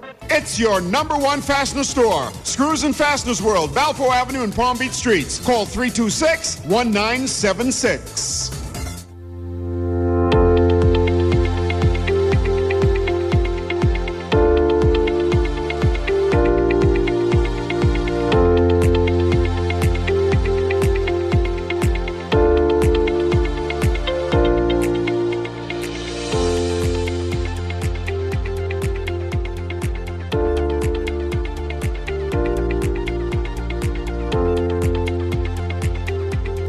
And we have your final look at weather for the morning, brought to you by Sherwin-Williams Paints. So we have a severe weather watch still in effect for the northern and northwest Bahamas. That's until 1 p.m. today. We saw some of that last night as the cold front is moving through the northwest Bahamas, along with the prefrontal activity, supporting widespread showers and thunderstorms across the northern, northwest, and parts of the central Bahamas today. That will continue through tonight. The front's then going to make its way over the southeast Bahamas before dissipating on Thursday. So that front's going to support showers and thunderstorms over the southern islands Thursday as it migrates southeastwards. Troughing is expected to linger over the central islands Friday, though, increasing the chance of shower activity still. And another front's expected to move in by Saturday. But for today, look for localized flooding to continue in flood-prone and low-lying areas, bringing heavy or prolonged rainfall and possible thunderstorm and waterspout and tornadic activity, hail and sharp lightning, especially for the northern and northwest Bahamas today. Beachgoers are advised that there's a risk of rip currents in the southeast Bahamas and all Atlantic exposures. So for today, look for the cloudy to overcast conditions to continue into this afternoon through tonight for the northern and northwest Bahamas, with a 50 to 80% chance of showers and widely scattered thunderstorms. For the central islands, partly cloudy to cloudy, becoming variably cloudy by this afternoon. A 40 to 60% chance of widely scattered showers and thunderstorms. And for the southeast Bahamas, partly sunny and warm today, becoming variably cloudy tonight. Look for temperatures behind the front, like us in the northwest and northern Bahamas, of around 84 Fahrenheit, 29 Celsius. Overnight lows tonight getting down to about 70 Fahrenheit, 21 Celsius. Ahead of that front, for the central and southeast Bahamas, highs around 87, 88 Fahrenheit, 31 Celsius. Lows getting down to about 73 Fahrenheit, 23 Celsius. In your extended outlook for tomorrow, Thursday, partly to mostly sunny in the northern and northwest Bahamas, partly cloudy in the central and southeast Bahamas. By Friday, a mix of sun and clouds during the day, turning fair and mild at night. And Saturday, partly cloudy across all areas, with cloudy periods in the central and portions of the southeast Bahamas, becoming mostly fair to partly cloudy and mild at night. Sunday, partly cloudy in the southeastern islands, mostly sunny elsewhere. And for the start of your work week, partly to mostly sunny, fair and mild at night. For your Monday,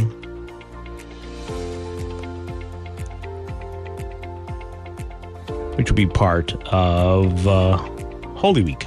So that is your morning blend weather check, brought to you by Sherwin-Williams. Dull walls bringing you down? Well, Sherwin-Williams has the cure. Don't have your place looking toe up. Get that glow up with the superior quality of Sherwin-Williams paints.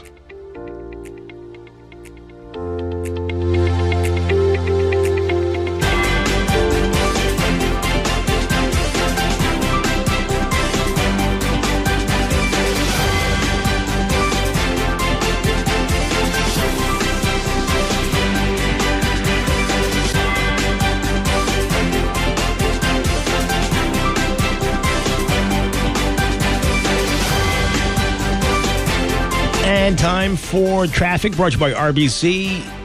With RBC, reaching your goals happens here.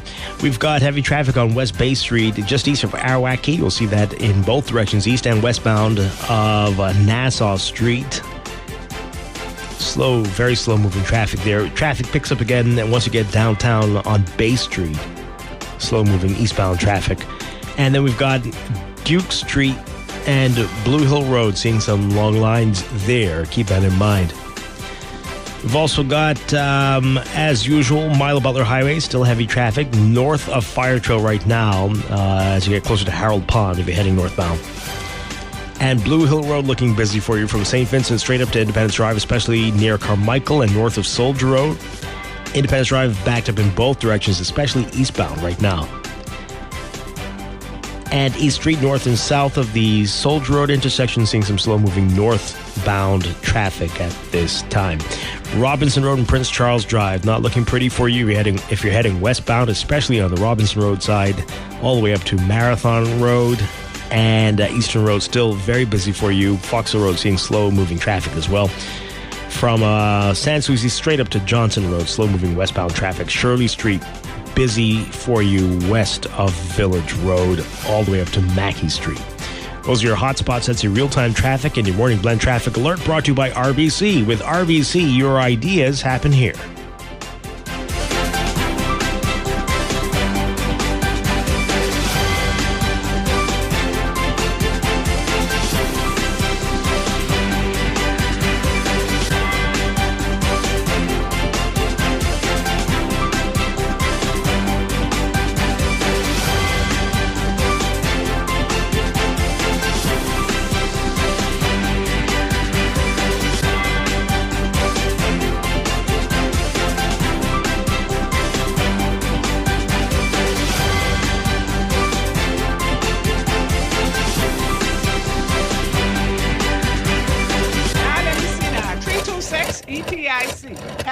Hello, this Epic Battery. This Miss Beulah from round the corner. I hear you're selling tires now on Wolf Road too. Praise the Lord. It's about time. I live Fox Hill and Fire Trail. It's too far. That ain't all. They open Monday to Friday, 7 a.m. to 7 p.m. On Sunday and holiday, 8 a.m. to 4 p.m. My brother Sam, he's a hacker, and he could go right there and get fixed up. Call us at 326 EPIC. We ship also to the Family Island.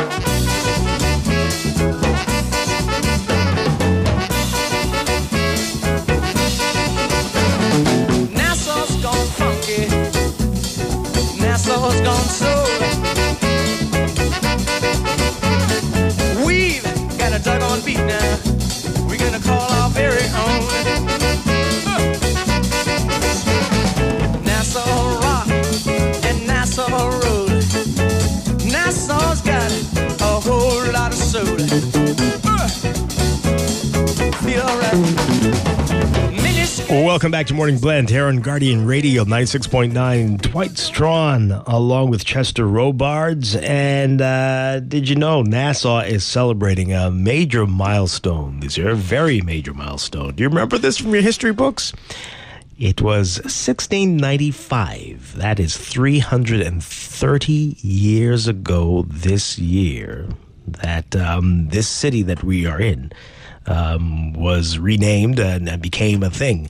Didn't quite become a city yet, but we're going to find out more about all of this and the background, the backstory, and what was happening in 1695 and beyond with a chief archaeologist and research officer of the Antiquities, Monuments, and Museums Corporation, Dr. Grace Turner.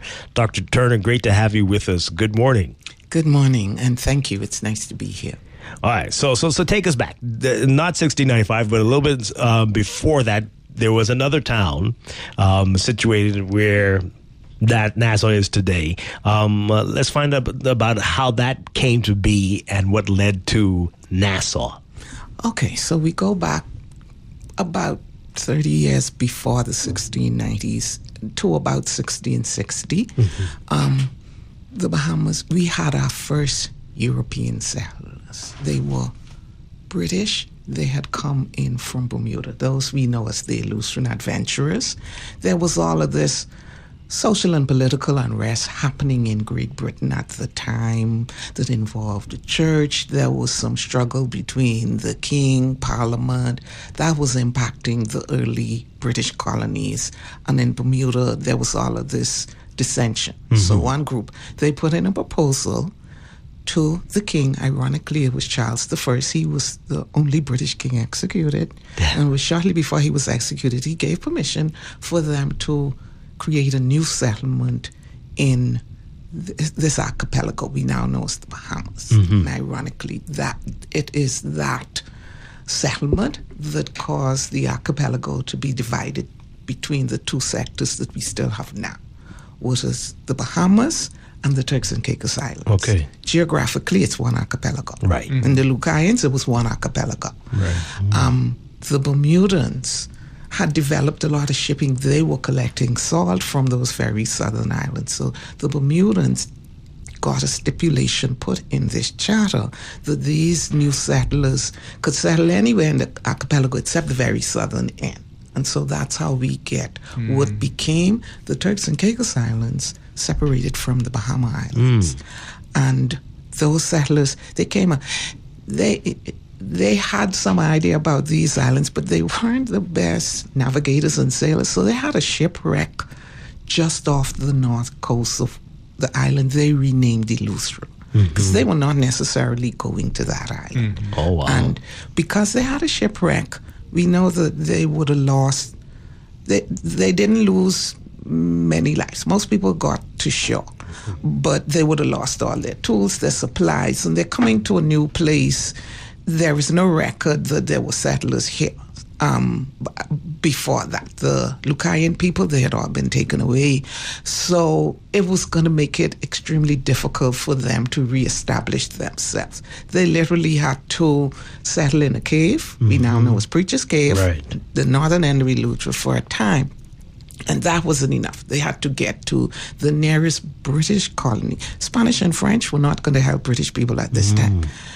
The nearest British colony was in Jamestown in Virginia. And they managed to get there because the larger ship would have had a smaller vessel with it. And the Jamestown colony also sent further up the shore to the Plymouth colony that came in after Jamestown to ask them to also help these people. And they got help. They got back to Eleuthera, and to show their appreciation and their thanks, they sent back 10 tons of Braziletto wood to the settlers in Jamestown and the Plymouth colony. And because the Plymouth colony had given more money than the Jamestown people gave the Plymouth people all of that donation, and that money became the second largest donation to establish Harvard College. Right. Harvard College is the oldest English-speaking university in all of the Americas.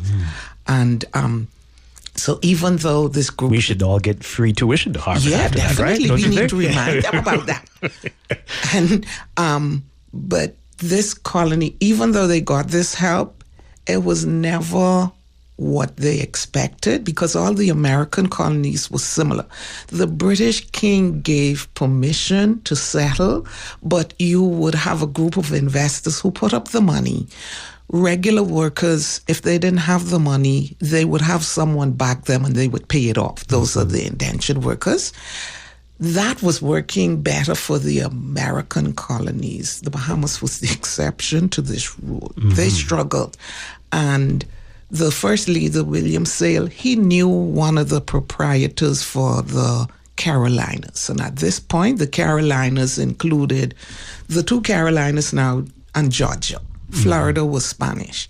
And he came up with a deal that the Bahamas would be added to that proprietorship for the Carolinas. And when the British royalty were reestablished, because after they executed the king, that's when Oliver Cromwell and those came in for about 10 years.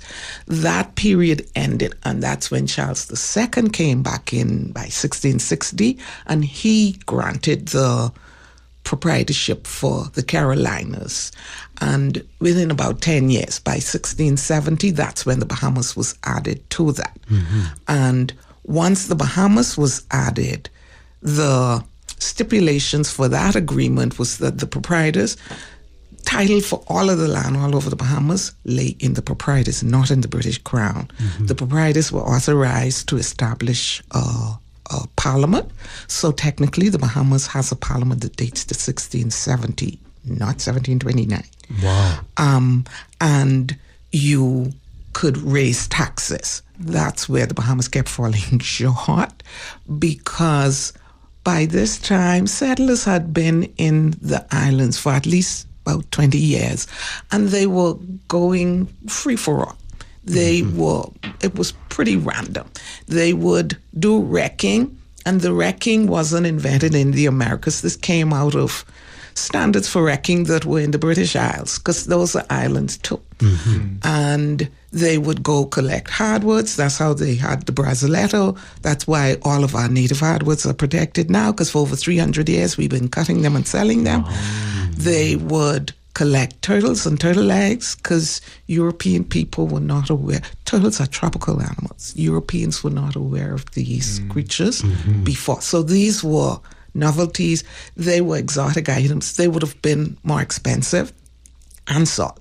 Even though the Turks Islands were separated from about Exuma and Cat Island, south in the Bahamas, you can collect salt from any of those islands. So salt was still a major product.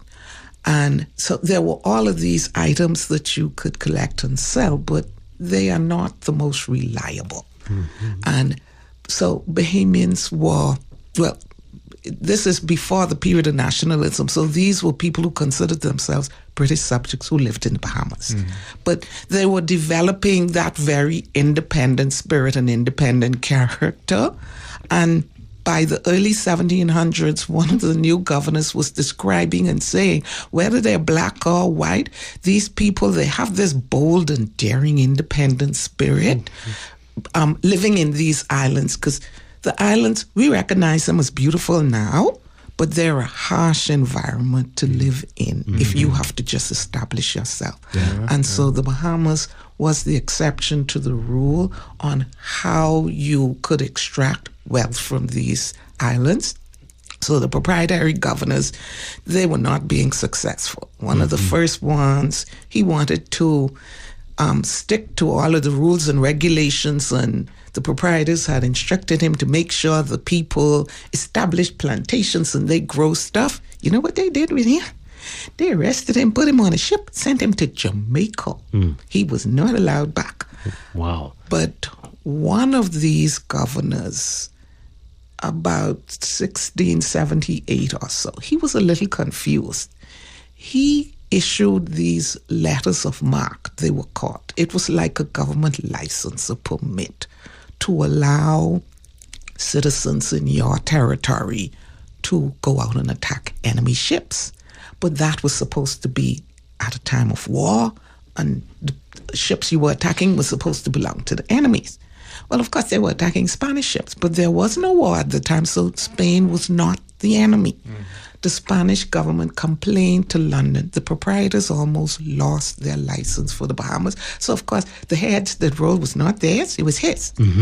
But the Spanish, it caused them to pay more attention, because technically all of the lands, after Columbus came in and went back to Europe, all of the land in the Americas was supposed to belong to Spain.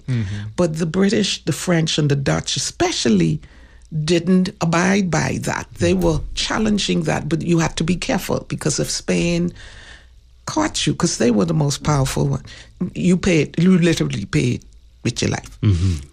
But by the late 1600s, that was kind of wearing off, but Spain was still powerful. And January 1684, the Spanish in Cuba, they were like, we tired of these English-speaking people over there bordering our ships, because their ships had to pass through the Florida Gulf. That was the main exit back to Spain. And they realized that these non-Spanish people in these islands nearby were a serious threat. So January 1684, they sailed into Nassau Harbor and burnt the town.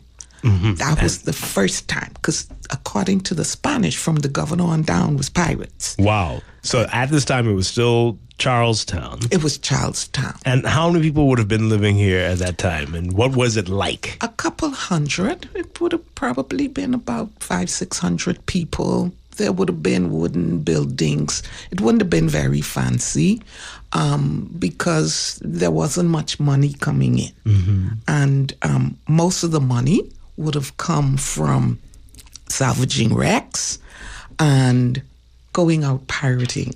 And especially once the Spanish started to burn the town, and there were all of these restrictions on, you couldn't do that as easily. So life was really rough. And the buildings, the town would have reflected that. It's kind of dingy. And what was the town? Where was the town? Like, how big was it?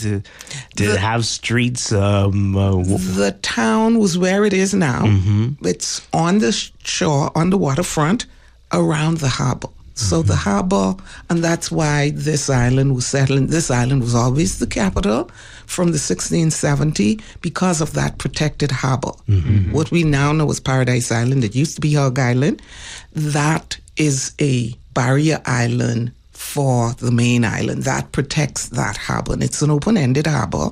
The eastern end is narrower, but that is unusual in this archipelago because Eleuthera has an Atlantic side and a protected side. Mm-hmm. So you didn't want to go, and especially with enemy ships around, you wanted to be in a more protected area. Yeah. So that's why this island was the prime one. But there was wealth here, but it needed to be extracted. It was slow. It was a difficult process. So the town was little dingy, and it was limited to the area between the hill, what's now East Hill and West Hill Street, and the shore. Yeah. So that's a pretty narrow area. Small place. Pretty small place. And there would have only been a couple hundred people in the area, all wooden buildings. All right, we got to go to a news break in a bit, but I just want to quickly ask, so they burned the town down, and then is it life over? Is it done? No. No. Because it's an archipelago, yeah, the people who lived in the town went to Jamaica. But some of them went to Abaco, they went to Harbour Island, North Eleuthera, Spanish Well. They scattered to other places. Mm-hmm. They left this island for a time. Mm-hmm. And then that's when we get to close to 1695, when the new town of Nassau comes. We're going to find out more about that from Dr. Grace Turner when we get back after the break. This is Morning Blend. We're going to take this into business. We've got a whole lot more of the 330-year history of Nassau to talk about and what we're doing about this wonderful history. Are we taking advantage of this? We're going to talk to Dr. Turner about that as well. This is Morning Blend. Stay with us. Mini skirts, maxi skirts, and afro hairdo. People doing their own thing, they don't care about me or you. Nassau's gone funky. Nassau's got soul now. Oh yeah. And this is Guardian Radio 96.9 FM. Streaming on GuardianTalkRadio.com and the Guardian Radio app. Nassau, Bahamas.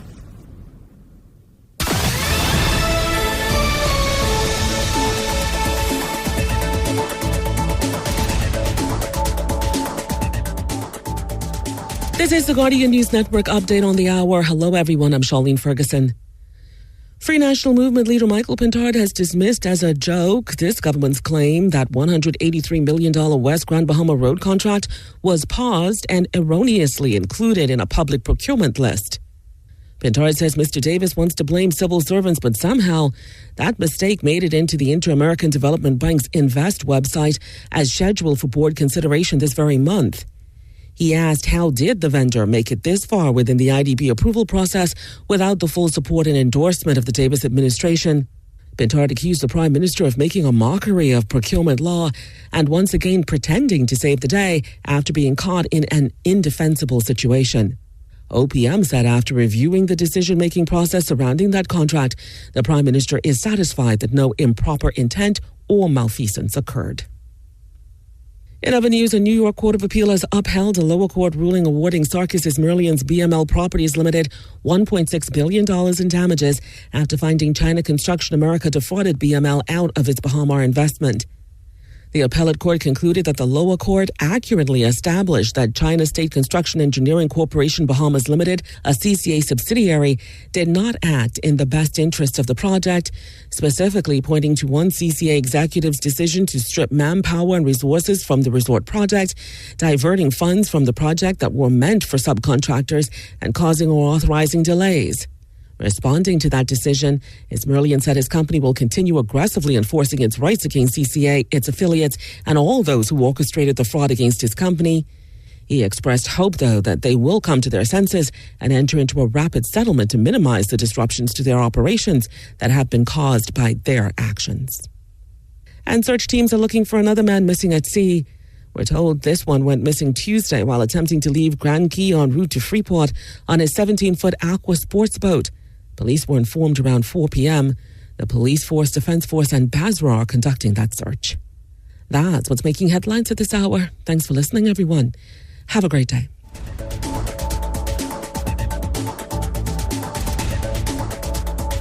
I'm Charles de Ledesma, and these are the AP International headlines. China has raised tariffs to 84% on goods coming from the US in a countermeasure. President Donald Trump's tariffs of 104% have now gone into effect on Chinese exports to the US. Hong Kong economics expert Chen Chuo tells the AP decoupling economies could be tough for China. Going 6 months or 1 year out, it would create huge employment problems, and many Chinese companies would be closed down. Israeli aircraft have struck a residential block in war-ravaged northern Gaza, killing at least 15 people, as the renewed fighting in the devastated Palestinian enclave shows no sign of letting up. Conservative and centre-left parties will present a deal to form a new German government. The agreement paves the way for new leadership in Europe's biggest economy after months of political drift. I'm Charles de Ledesma.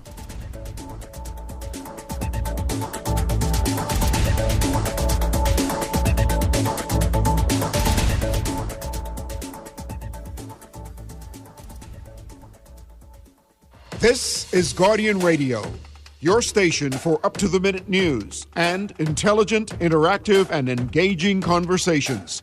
96.9 FM.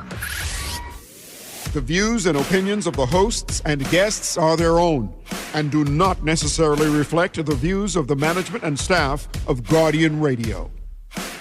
Wake up, it's a new day.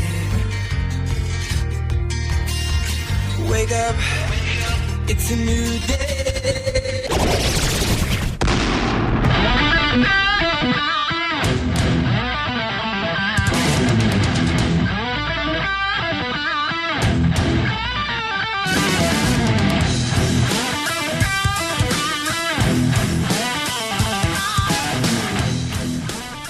Good morning and welcome to a special Morning Blend business on this Wednesday, April 9th, 2025. Welcome back to our Morning Blend listeners. Once again, I'm Dwight Strachan along with Chester Robards, and we are continuing our discussion about Nassau turning 330 years old this year. We're talking with Chief Archaeologist and Research Officer with the Antiquities, Monuments, and Museums Corporation, Dr. Grace Turner, getting the background of how Nassau came to be. So where we are right now, before the break, Dr. Turner explained that the Spanish burned Charlestown to the ground because of the piracy, the unlawful activities that were going on in the settlement here.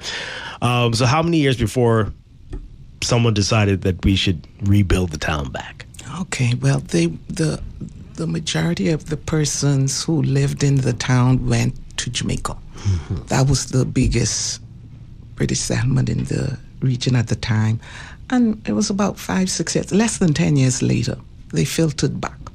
And usually the proprietors selected a new governor. Well, coming back, the settlers who returned, they selected a new governor. He was a local preacher, and they informed the proprietors, and they accepted it.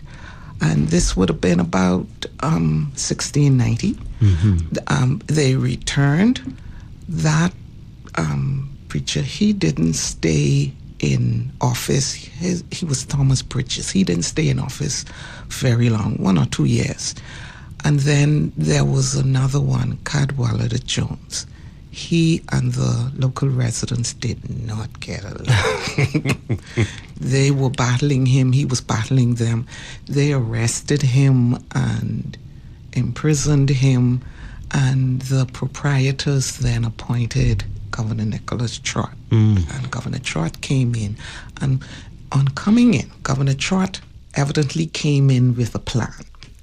He recognized that the settlement in the Bahamas, this settlement had a an image problem. So he proposed a rebranding image and a whole refurbishment for the town.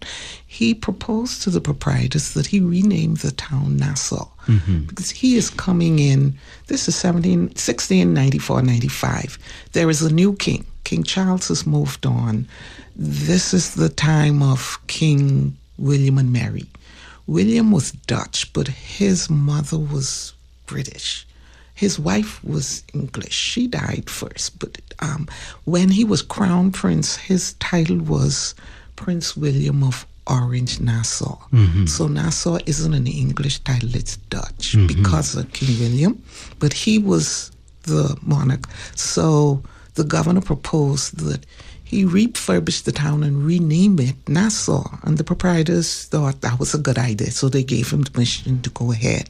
And also, after the town had been attacked once, he figured it would happen again. So he authorized the construction of the first fort at the entrance to the harbor, and that was also named Fort Nassau.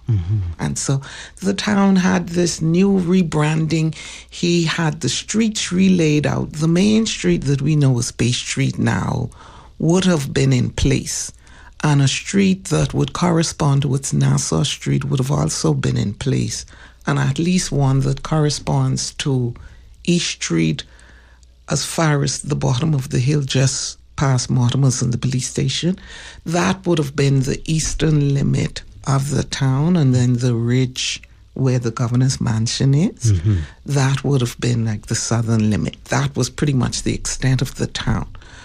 There would have been a couple other streets in there, but from what we know, those are the main ones that would have been in from this time. But the governor was refreshing and rebranding, hitting the reset button pretty much. You called it a public relations exercise, basically. It needed it.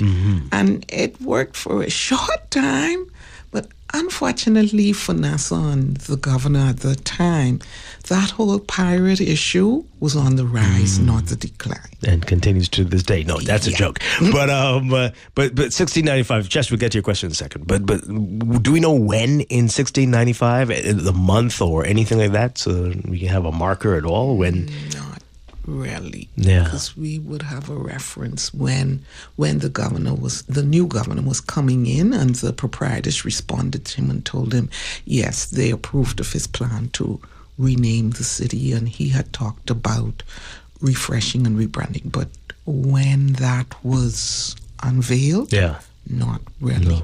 But we know it was 1695. Yeah, definitely. And we know all of what you know already because of written record. Yes. And where is that information found? Okay, so much of it is in the British records, the calendar of state papers.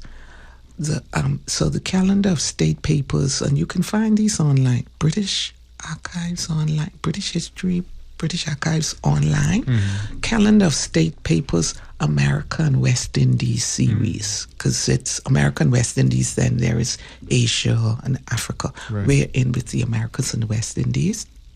And they reference some of these things, and they reference that the governor was removed because of a case involving piracy, but they never go into those details. Wow. That information, details about that, I got from really a book talking about pirate activity around that time period, and they're referencing it. So really, for this information, you can't get all of the information from one source. Right. And you want to do that. You want to kind of square it up to make sure you are getting as many details as possible. So is our understanding of piracy a little off? Oh, yeah. It's a bit off. So at this point, in the late 1600s, according to the Spanish, piracy for them was any non-Spanish person who did not have authorization from the Spanish government to recover treasure from Spanish wrecks. They only wanted Spanish to be recovering that, because that's how they maintained their wealth and their position. The British, the French, and the Dutch saw it differently. It was first come, first serve. finders keepers, all those kinds of things. And that was part of the process being worked out at this point. But regardless of whose definition you were looking at, Spanish, British, otherwise, if you were charged with piracy or collusion with pirates, the charge of piracy carried the standard sentence of death. Unless you were under 21 years of age and they felt good, they could commute the sentence. Like with the governor, if you were charged with colluding with pirates, your reputation, your name was tarnished. You were not executed, you were not jailed, you just could not get any decent work ever again. Wow. I'm curious, how did they know that you're telling the truth if you said you were under 21? They just tell you, you don't have your driver's license or birth certificate on you. They would, I guess there were ways, because in this case, there was one whose sentence was commuted. Yeah. Because 21 was the age of majority. Okay. You were considered a minor. And so if you kind of look young, they would believe it. Yeah. If you did look little. You mentioned one of the early governors was arrested. What did like a police force or just a citizen force look like? Citizens force. There was no police force because there was the assembly, the House of Assembly. They had the most power. They should have worked in conjunction with the governor, but that was always a contentious relationship. And they disagreed with the governor. And they had their boys, their posse. They arrested the governor. And when the new governor came in, they were enraged because the new governor, they were looking forward to the new governor following up on these charges. The new governor was wanting to rebrand, didn't want these past scandals. So the new governor allowed that previously arrested governor, he allowed him to leave the colony without being tried, without any further ado. So the locals were furious just at that. Wow. So let's talk about those early years. You said piracy was still an issue from 1695 on. But let's say the first 100 years, what was Nassau all about? The first 100 years, Nassau was all about surviving. Survival. It was a small colony, and there was no real understanding of why it couldn't be more successful. And there was a struggle because there would be all of these proposals, and they would mention that, oh yeah, you could establish new plantations, you could grow things, and they would give approvals for these programs and projects to start up, but there was no understanding. So these early governors in the 1600s, the proprietors would send them out, but they gave them no budget. They didn't have a salary. They just sent them out like, do something, like raise money, collect taxes. And that was a part of the issue because there was no understanding that in the Bahamas, the exception was that was more difficult than it was in other places. Because Jamaica was very successful. A lot of it wasn't legal, but Jamaica was closer to more Spanish activity. There was smuggling, there was piracy, there was a lot of under-the-table illegal stuff because they were closer to the activity centers. The Bahamas was near sailing routes, but they're not stopping if they're sailing past. And the American colonies, they were not basing their economies on sailing. They were already establishing plantations. The Virginia colonies realized that tobacco was their big product. The Carolinas started to do that too. That was very profitable for them because their market was the rest of Europe and the rest of the world at the time. And so that was profitable for them. Bermuda, they were sailing around, collecting stuff. They were going between North America, the Turks and Caicos. The Bahamas was very restricted and very limited, and there was no recognition that this could possibly be an issue that wasn't necessarily the fault of the people here. But they were being blamed for it, like, why don't you make more money?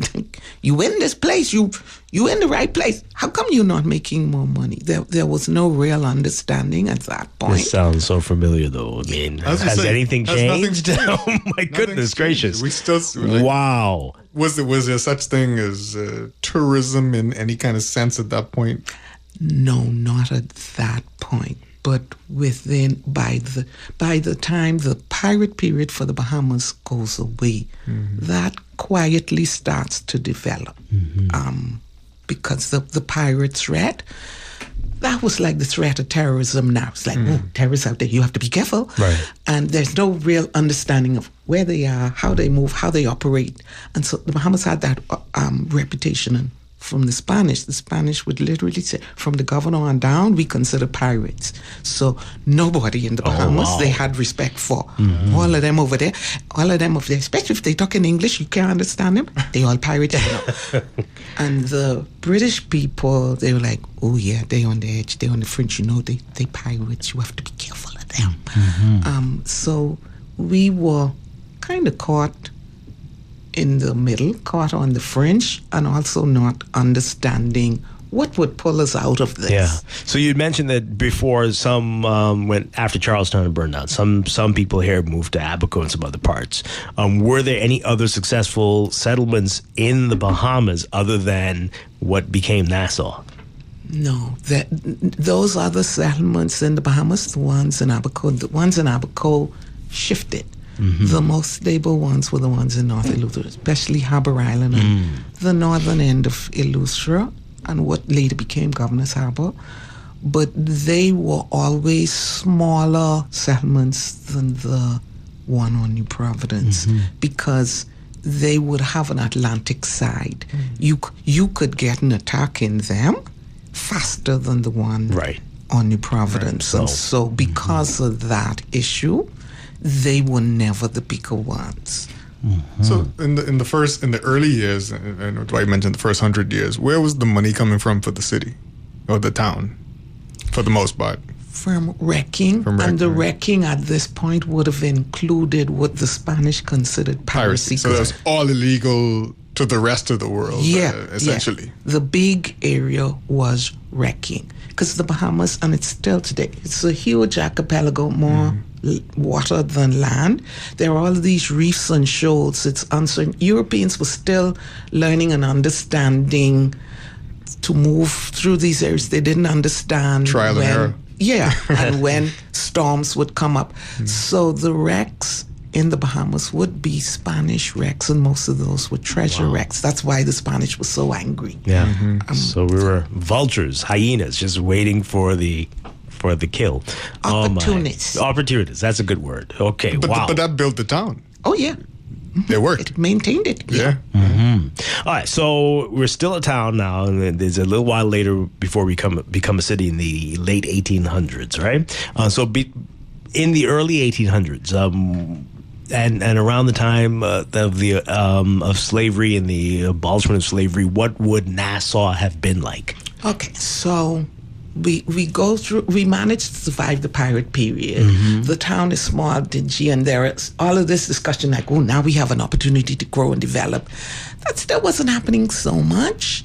Then you had the American War of Independence, the American Revolutionary War. That was the first major war that the British lost. Because in the 1700s, forget Spain, Britain eventually becomes the superpower. Yeah. They would beat up Spain and France together. And the Bahamas was a British colony.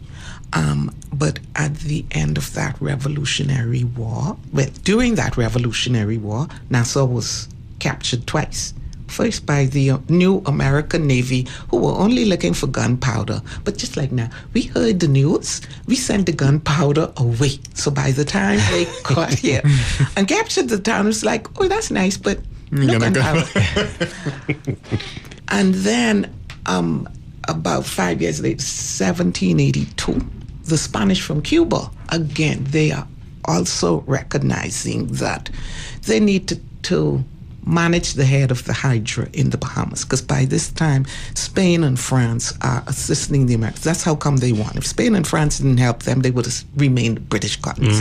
Wow. But the Spanish from Cuba are recognizing we need to control those English-speaking people in the Bahamas, because if we're in a war against the British, they can attack our shipping.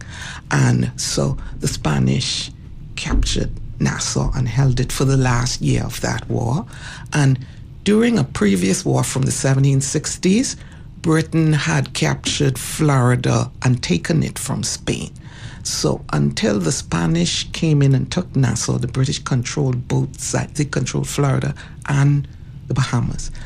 That set up a huge negotiating ploy because neither Spain nor Britain wanted the other one to control both sides of this major shipping channel.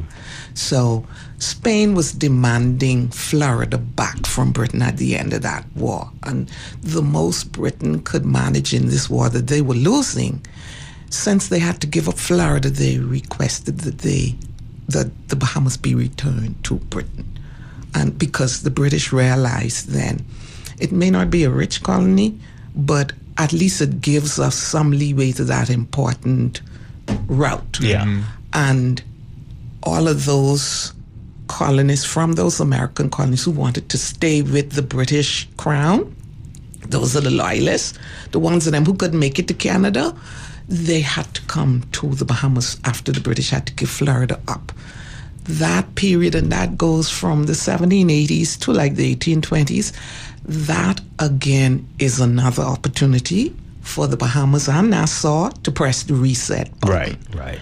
Just about all of our historic buildings now that we cherish and we preserve come from that loyalist period, late 17, early 1800s.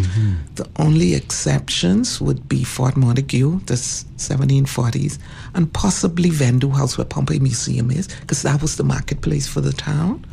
But that also got a big refurbishment in the 1790s. But the current government house, St. Matthew's Church, St. Andrew's Kirk Church, all of those, the building that's now the Nassau Public Library, that was the new jail, the House of Assembly buildings, all of them date to that period. Wow. The Loyalists reset the town because one of them described it as a dingy little place. These words keep coming up throughout the history. They only came here because they had to. They did not come here because they saw it as a good opportunity. So, yeah. Wow. Okay, we're talking with Dr. Grace Turner, the Chief Archaeologist and Research Officer at AMMC, the Antiquities, Monuments, and Museums Corporation. We're talking about Nassau, which is 330 years old. This year, folks, we need to celebrate this. All right, so after this period, after slavery is abolished, and before we officially become a city, what was happening? Still dingy, still quiet, still not many opportunities? Well, with the Loyalists coming in, the British military recommended that they grow cotton as their commercial crop, not sugar. And so that's why we had cotton plantations. But those Why did they recommend that? Because they said the soil was good and most other places in the Caribbean were not growing cotton. The British were losing the American colonies, so this was an opportunity to replace that. Yeah. And for the first 20 years or so, the cotton was successful, but it was important enough to the British government in London that they sent out a questionnaire to some of the top plantation owners in the Bahamas, pretty much asking them why they thought their plantations in the Bahamas were failing. And it wasn't just one or two, it was a combination of reasons that they were recognizing they did wrong and that didn't help them. Number one, because they were granted hundreds of acres. There were no land grants less than 200 acres, and 200 acres would have been a small one. And they're saying that when they came here, they cleared too much land. They tried to clear 200-300 acres at a time. they were coming from Georgia and the Carolinas. In Georgia and the Carolinas, you could do that.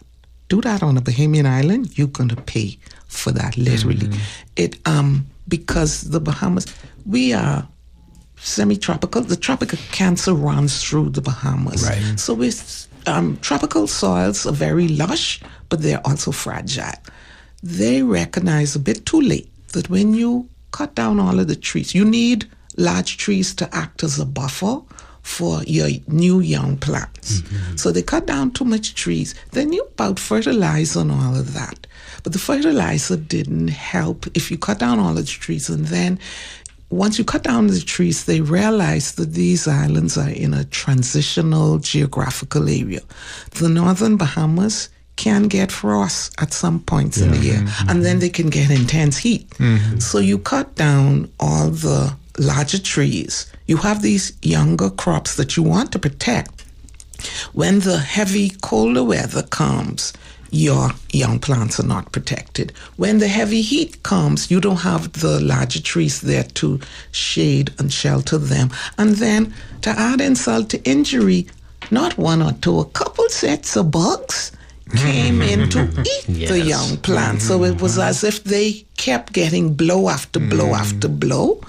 So our plantation economy that was supposed to be that reset, and for the first 20 years it looked as if it was going to work, that started to fail. And most of these big plantation owners, they were moving to new territories like Trinidad, St. Vincent, was now Guyana, what they called Demerara. These were new British territories in the late 1700s.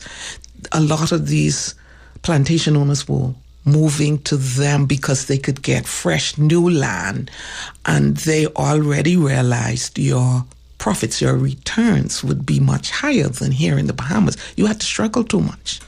And so, that led up to the period of slavery. And then, so a lot of these plantation owners left the Bahamas, and some of them literally abandoned their slaves on the plantations because it was too expensive. It was going to cost them too much to move the slave, and you had to have permission. And so by the time you had the 1820s leading up to emancipation, the Bahamas, because word is out that abolition is soon coming. Right.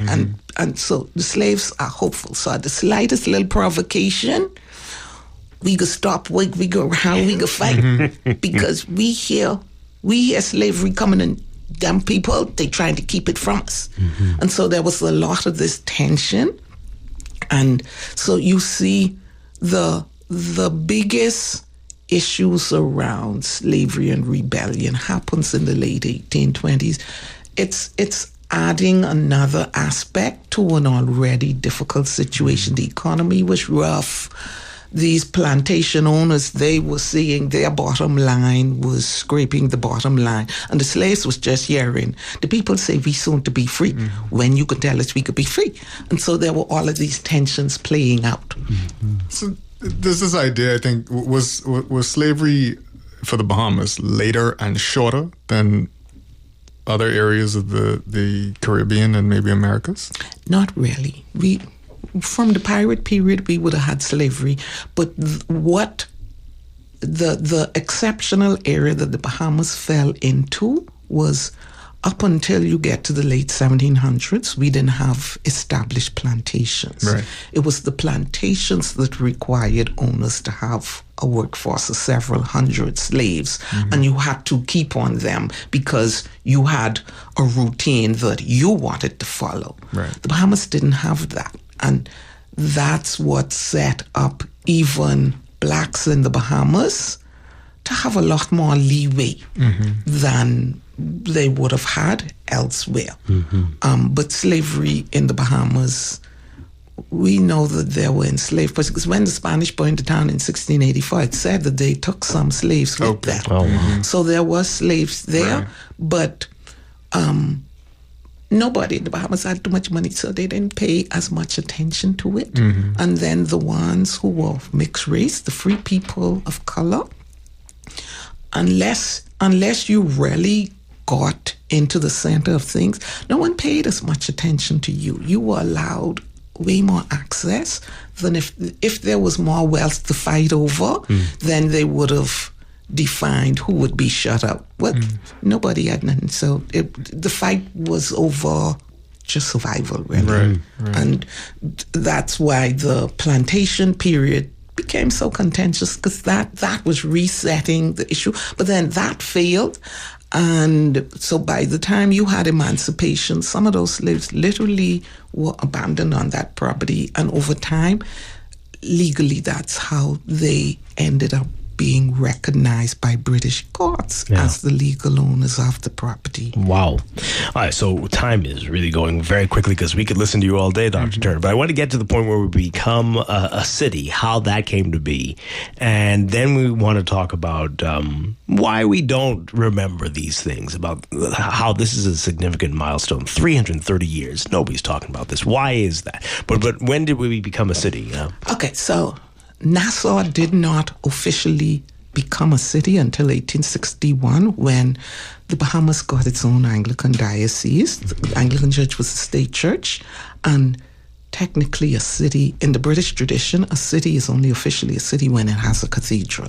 So once the Bahamas became its own diocese, Christ Church became the cathedral for the city of Nassau. So Nassau was not technically a city until that point. Right. And before that, we were under the Diocese of Jamaica. Yeah. So this is unrelated, but do we have other cities in the Bahamas if we follow those rules, or are things different now? Have we defined what a city is now? Do we know? Can anything be called a city now? Or well, now we do have a second city, that's Freeport, and that would have been established by the Hawkesbury Creek Agreement. That was a second industrial and urban area. So Marsh Harbor can't be called a city? No. Technically, they don't. In the Bahamas, I don't know that we have it clearly defined or established what becomes a city. Very sad. Yeah. All right, so here we are, 330 years later. We were talking about it. There's not even maybe the church cathedral has it, but there's no plaque to say that it's a city. There's nothing to say that Nassau is 330 years old. We know that in other parts of the world this would be a big deal. Even the historical limits of what the old town would be interesting to demarcate. Yeah. Why is that? Do we have any idea why we don't observe things like this? Why we are like this compared to other places? I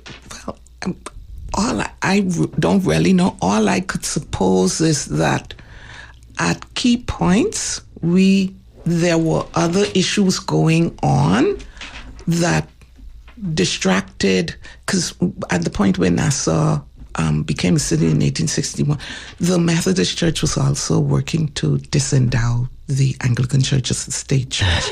Because as the state church, it meant that the government paid all the expenses for the church, and there was a huge fight literally over who was authorized to do burials in public cemeteries. The Anglican Church was the primary church, and by this time, we had other establishments. The next most powerful one was the Methodist Church, and they were challenged. They did not like that, and a lot of them were in the House of Assembly. And so it's things like that. The Anglicans got the diocese, but the Methodists, they are heavily in control. This is even before political parties, but their interest in the House of Assembly. So it's like there's no mention even in the House of Assembly records, like, next. Those kinds of issues help to dilute it. And over time, if it's not pointed out over time, it moves further and further away, and you recognize it less and less. Yeah, that's really interesting, because it sounds, from what you've been saying, we've been seeing the same issues, not necessarily calling it the same things, but for 330 years. Piracy, drug smuggling, whatever. Churches, the influence of churches, political parties, the fighting back and forth. That's one thing that has definitely remained the same for Nassau. Opportunism. Oh, my goodness. So how would you celebrate 330 years? What would you recommend we do as a city as the Bahamas, this primary city, the biggest, the city in the country, where most of the population lives. What should we do to observe 330 years? Oh, now, that kind of threw me off. I had not really thought about it, but because I think we shouldn't, because we've recognized that at key points there were all of these divisions happening, rather than we need to celebrate the length of time that we have managed to maintain a presence, maintain an image. We've gone through a lot.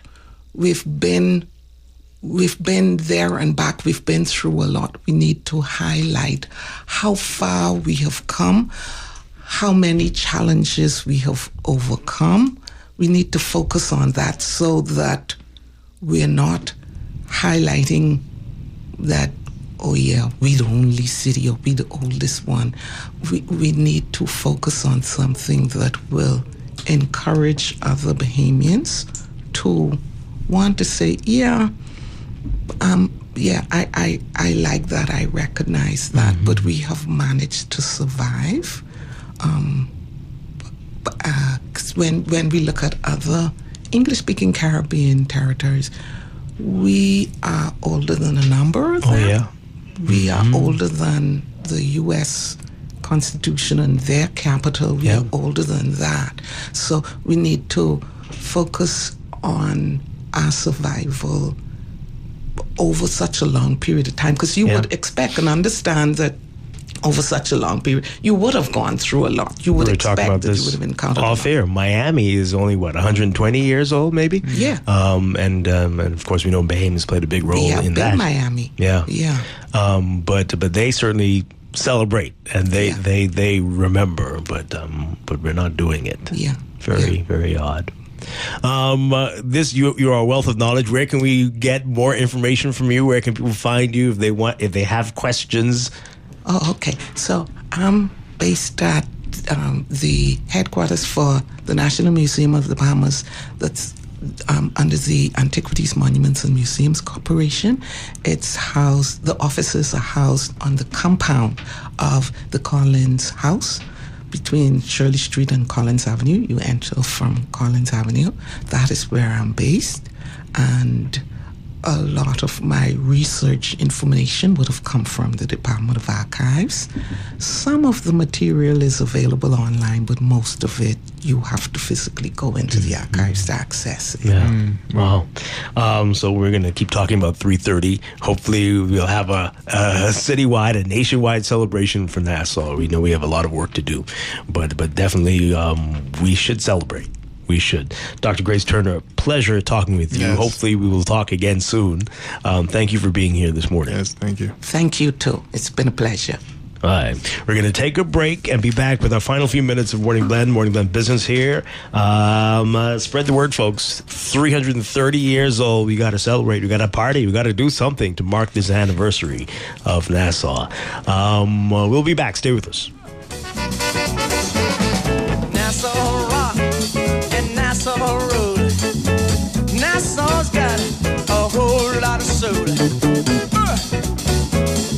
Feel right.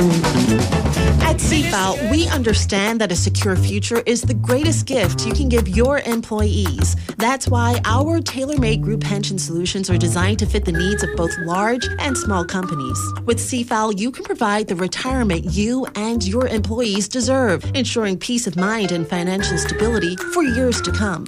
Join the many businesses that have already entrusted CFAL to create the right pension plan for their employees, and let us help you build a brighter future for your team. Visit us at cfal.com to get started on building wealth so you can live well. CFAL, growing wealth for future generations. Here's a price list of some of the roofing material we carry at Pinda Enterprises. 5/8 pressure-treated roofing ply starting at $36.68. Gray Select Water Shield, $134.20 a roll. Felt, £15, $16.50. £30, $19.80. Owens, Corning Duration Shingles, and Certainty Landmark Shingles, $56.56 a bundle. Gallon of roof cement, $33.47. All sizes treated dimensional lumber. And of course, we have all nails and all screws.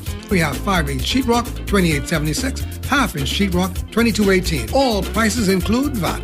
As a healthcare professional, you dedicate your life to caring for others. But even with the best care, legal challenges can arise. Protect your practice and your peace of mind with medical malpractice insurance from Star General. At Star General, we've partnered with Lloyd's of London to bring you comprehensive professional liability insurance designed specifically for those consulting or practicing privately. Visit our website today so you can focus on what you do best, caring for your patients, while we take care of the rest. Star General. Insurance made simple. Celebrate life with family and friends this Easter at Nassau Cruise Port. Join us for a special Easter Tings brunch on Sunday, April the 13th from 11 a.m. till 2 p.m. For $50 for adults and $25 for kids, enjoy delicious pancakes, waffles, mimosas, and more. Bring the little ones to jump around at the kitty corner. Plus, you can shop till you drop in stores like Bahari, House of Assembly, Vida Kaya, with exclusive discounts, a spring fashion show, and exciting contests on Sunday, April the 13th from 11 a.m. until 2 p.m. Visit Facebook for details. At RBC, we help make your idea of the perfect house happen so that you can make that house a home. With limited time offers including cashback and fee waivers, now is the time to get started. To learn more and to pre-qualify today, visit rbc.com/mortgage ideas. RBC, ideas happen here. Doctors Hospital Specialist Clinic is where trusted and best care meets consistency and dedication.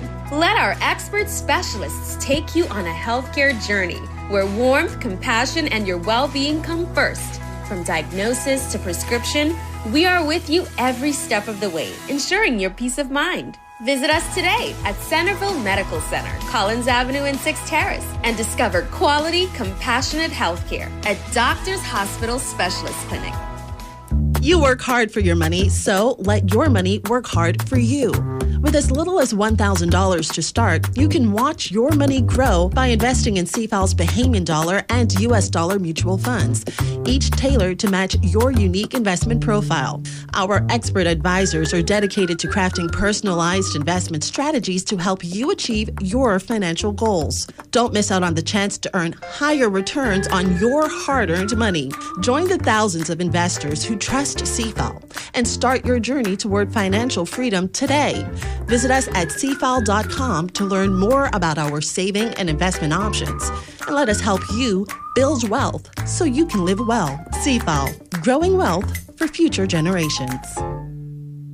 This is Guardian Radio 96.9 FM, streaming on GuardianTalkRadio.com and the Guardian Radio app, Nassau, Bahamas.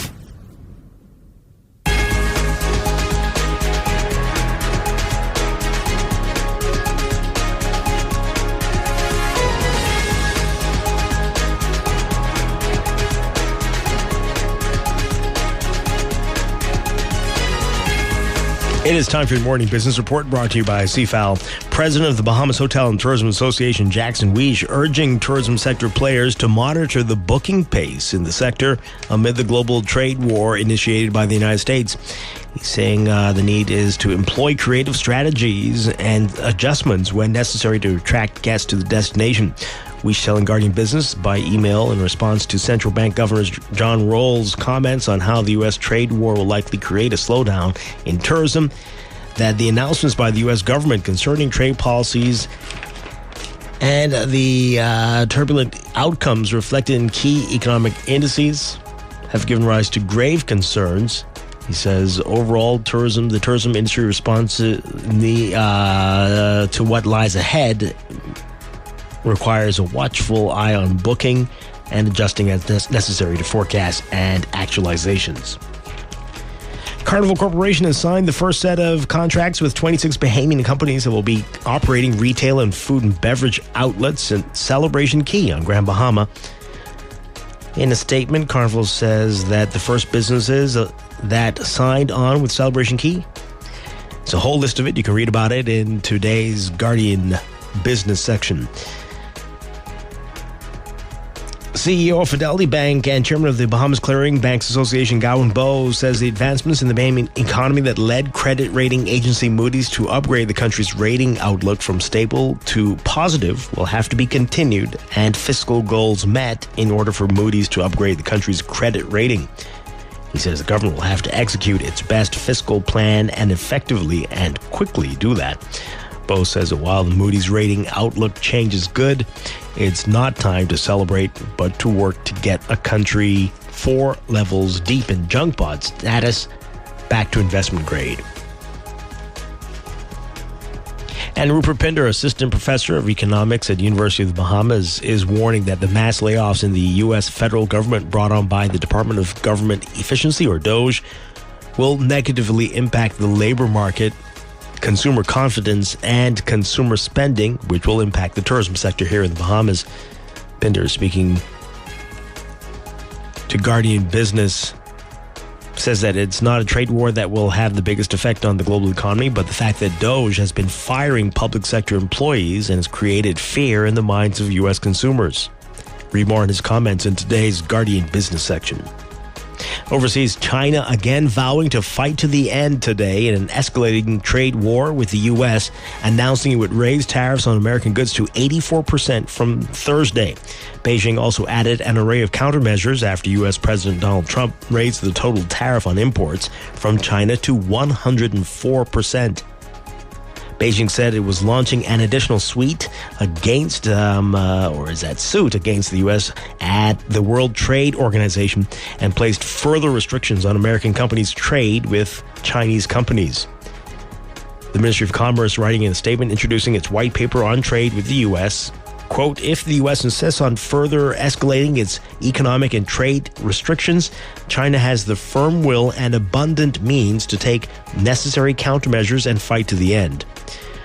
The Chinese government declined to say whether it would negotiate with the White House, as many other countries have started doing. On Friday, China announced a 34% tariff on all goods imported from the U.S. and export controls on rare earth minerals and a slew of other measures in response to Trump's Liberation Day. Trump then added an additional 50% tariff on goods from China, saying negotiations with them were terminated.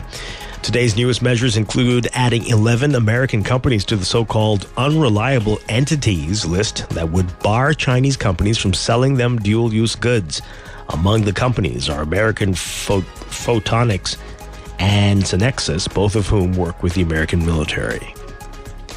In your Market Watch, recapping trading on the BISX from Tuesday. Your market movers: Commonwealth Bank moving 5,000 to shares, closing up 14 cents to $4.99. Consolidated Water up 13 cents to $4.81, and Emera Incorporated down 9 cents to $10.04. The BISX All Share Index closing at 3,008.26, up 0.18. That's your Market Watch, and that is your morning business report, brought to you by CFAL, growing wealth for future generations.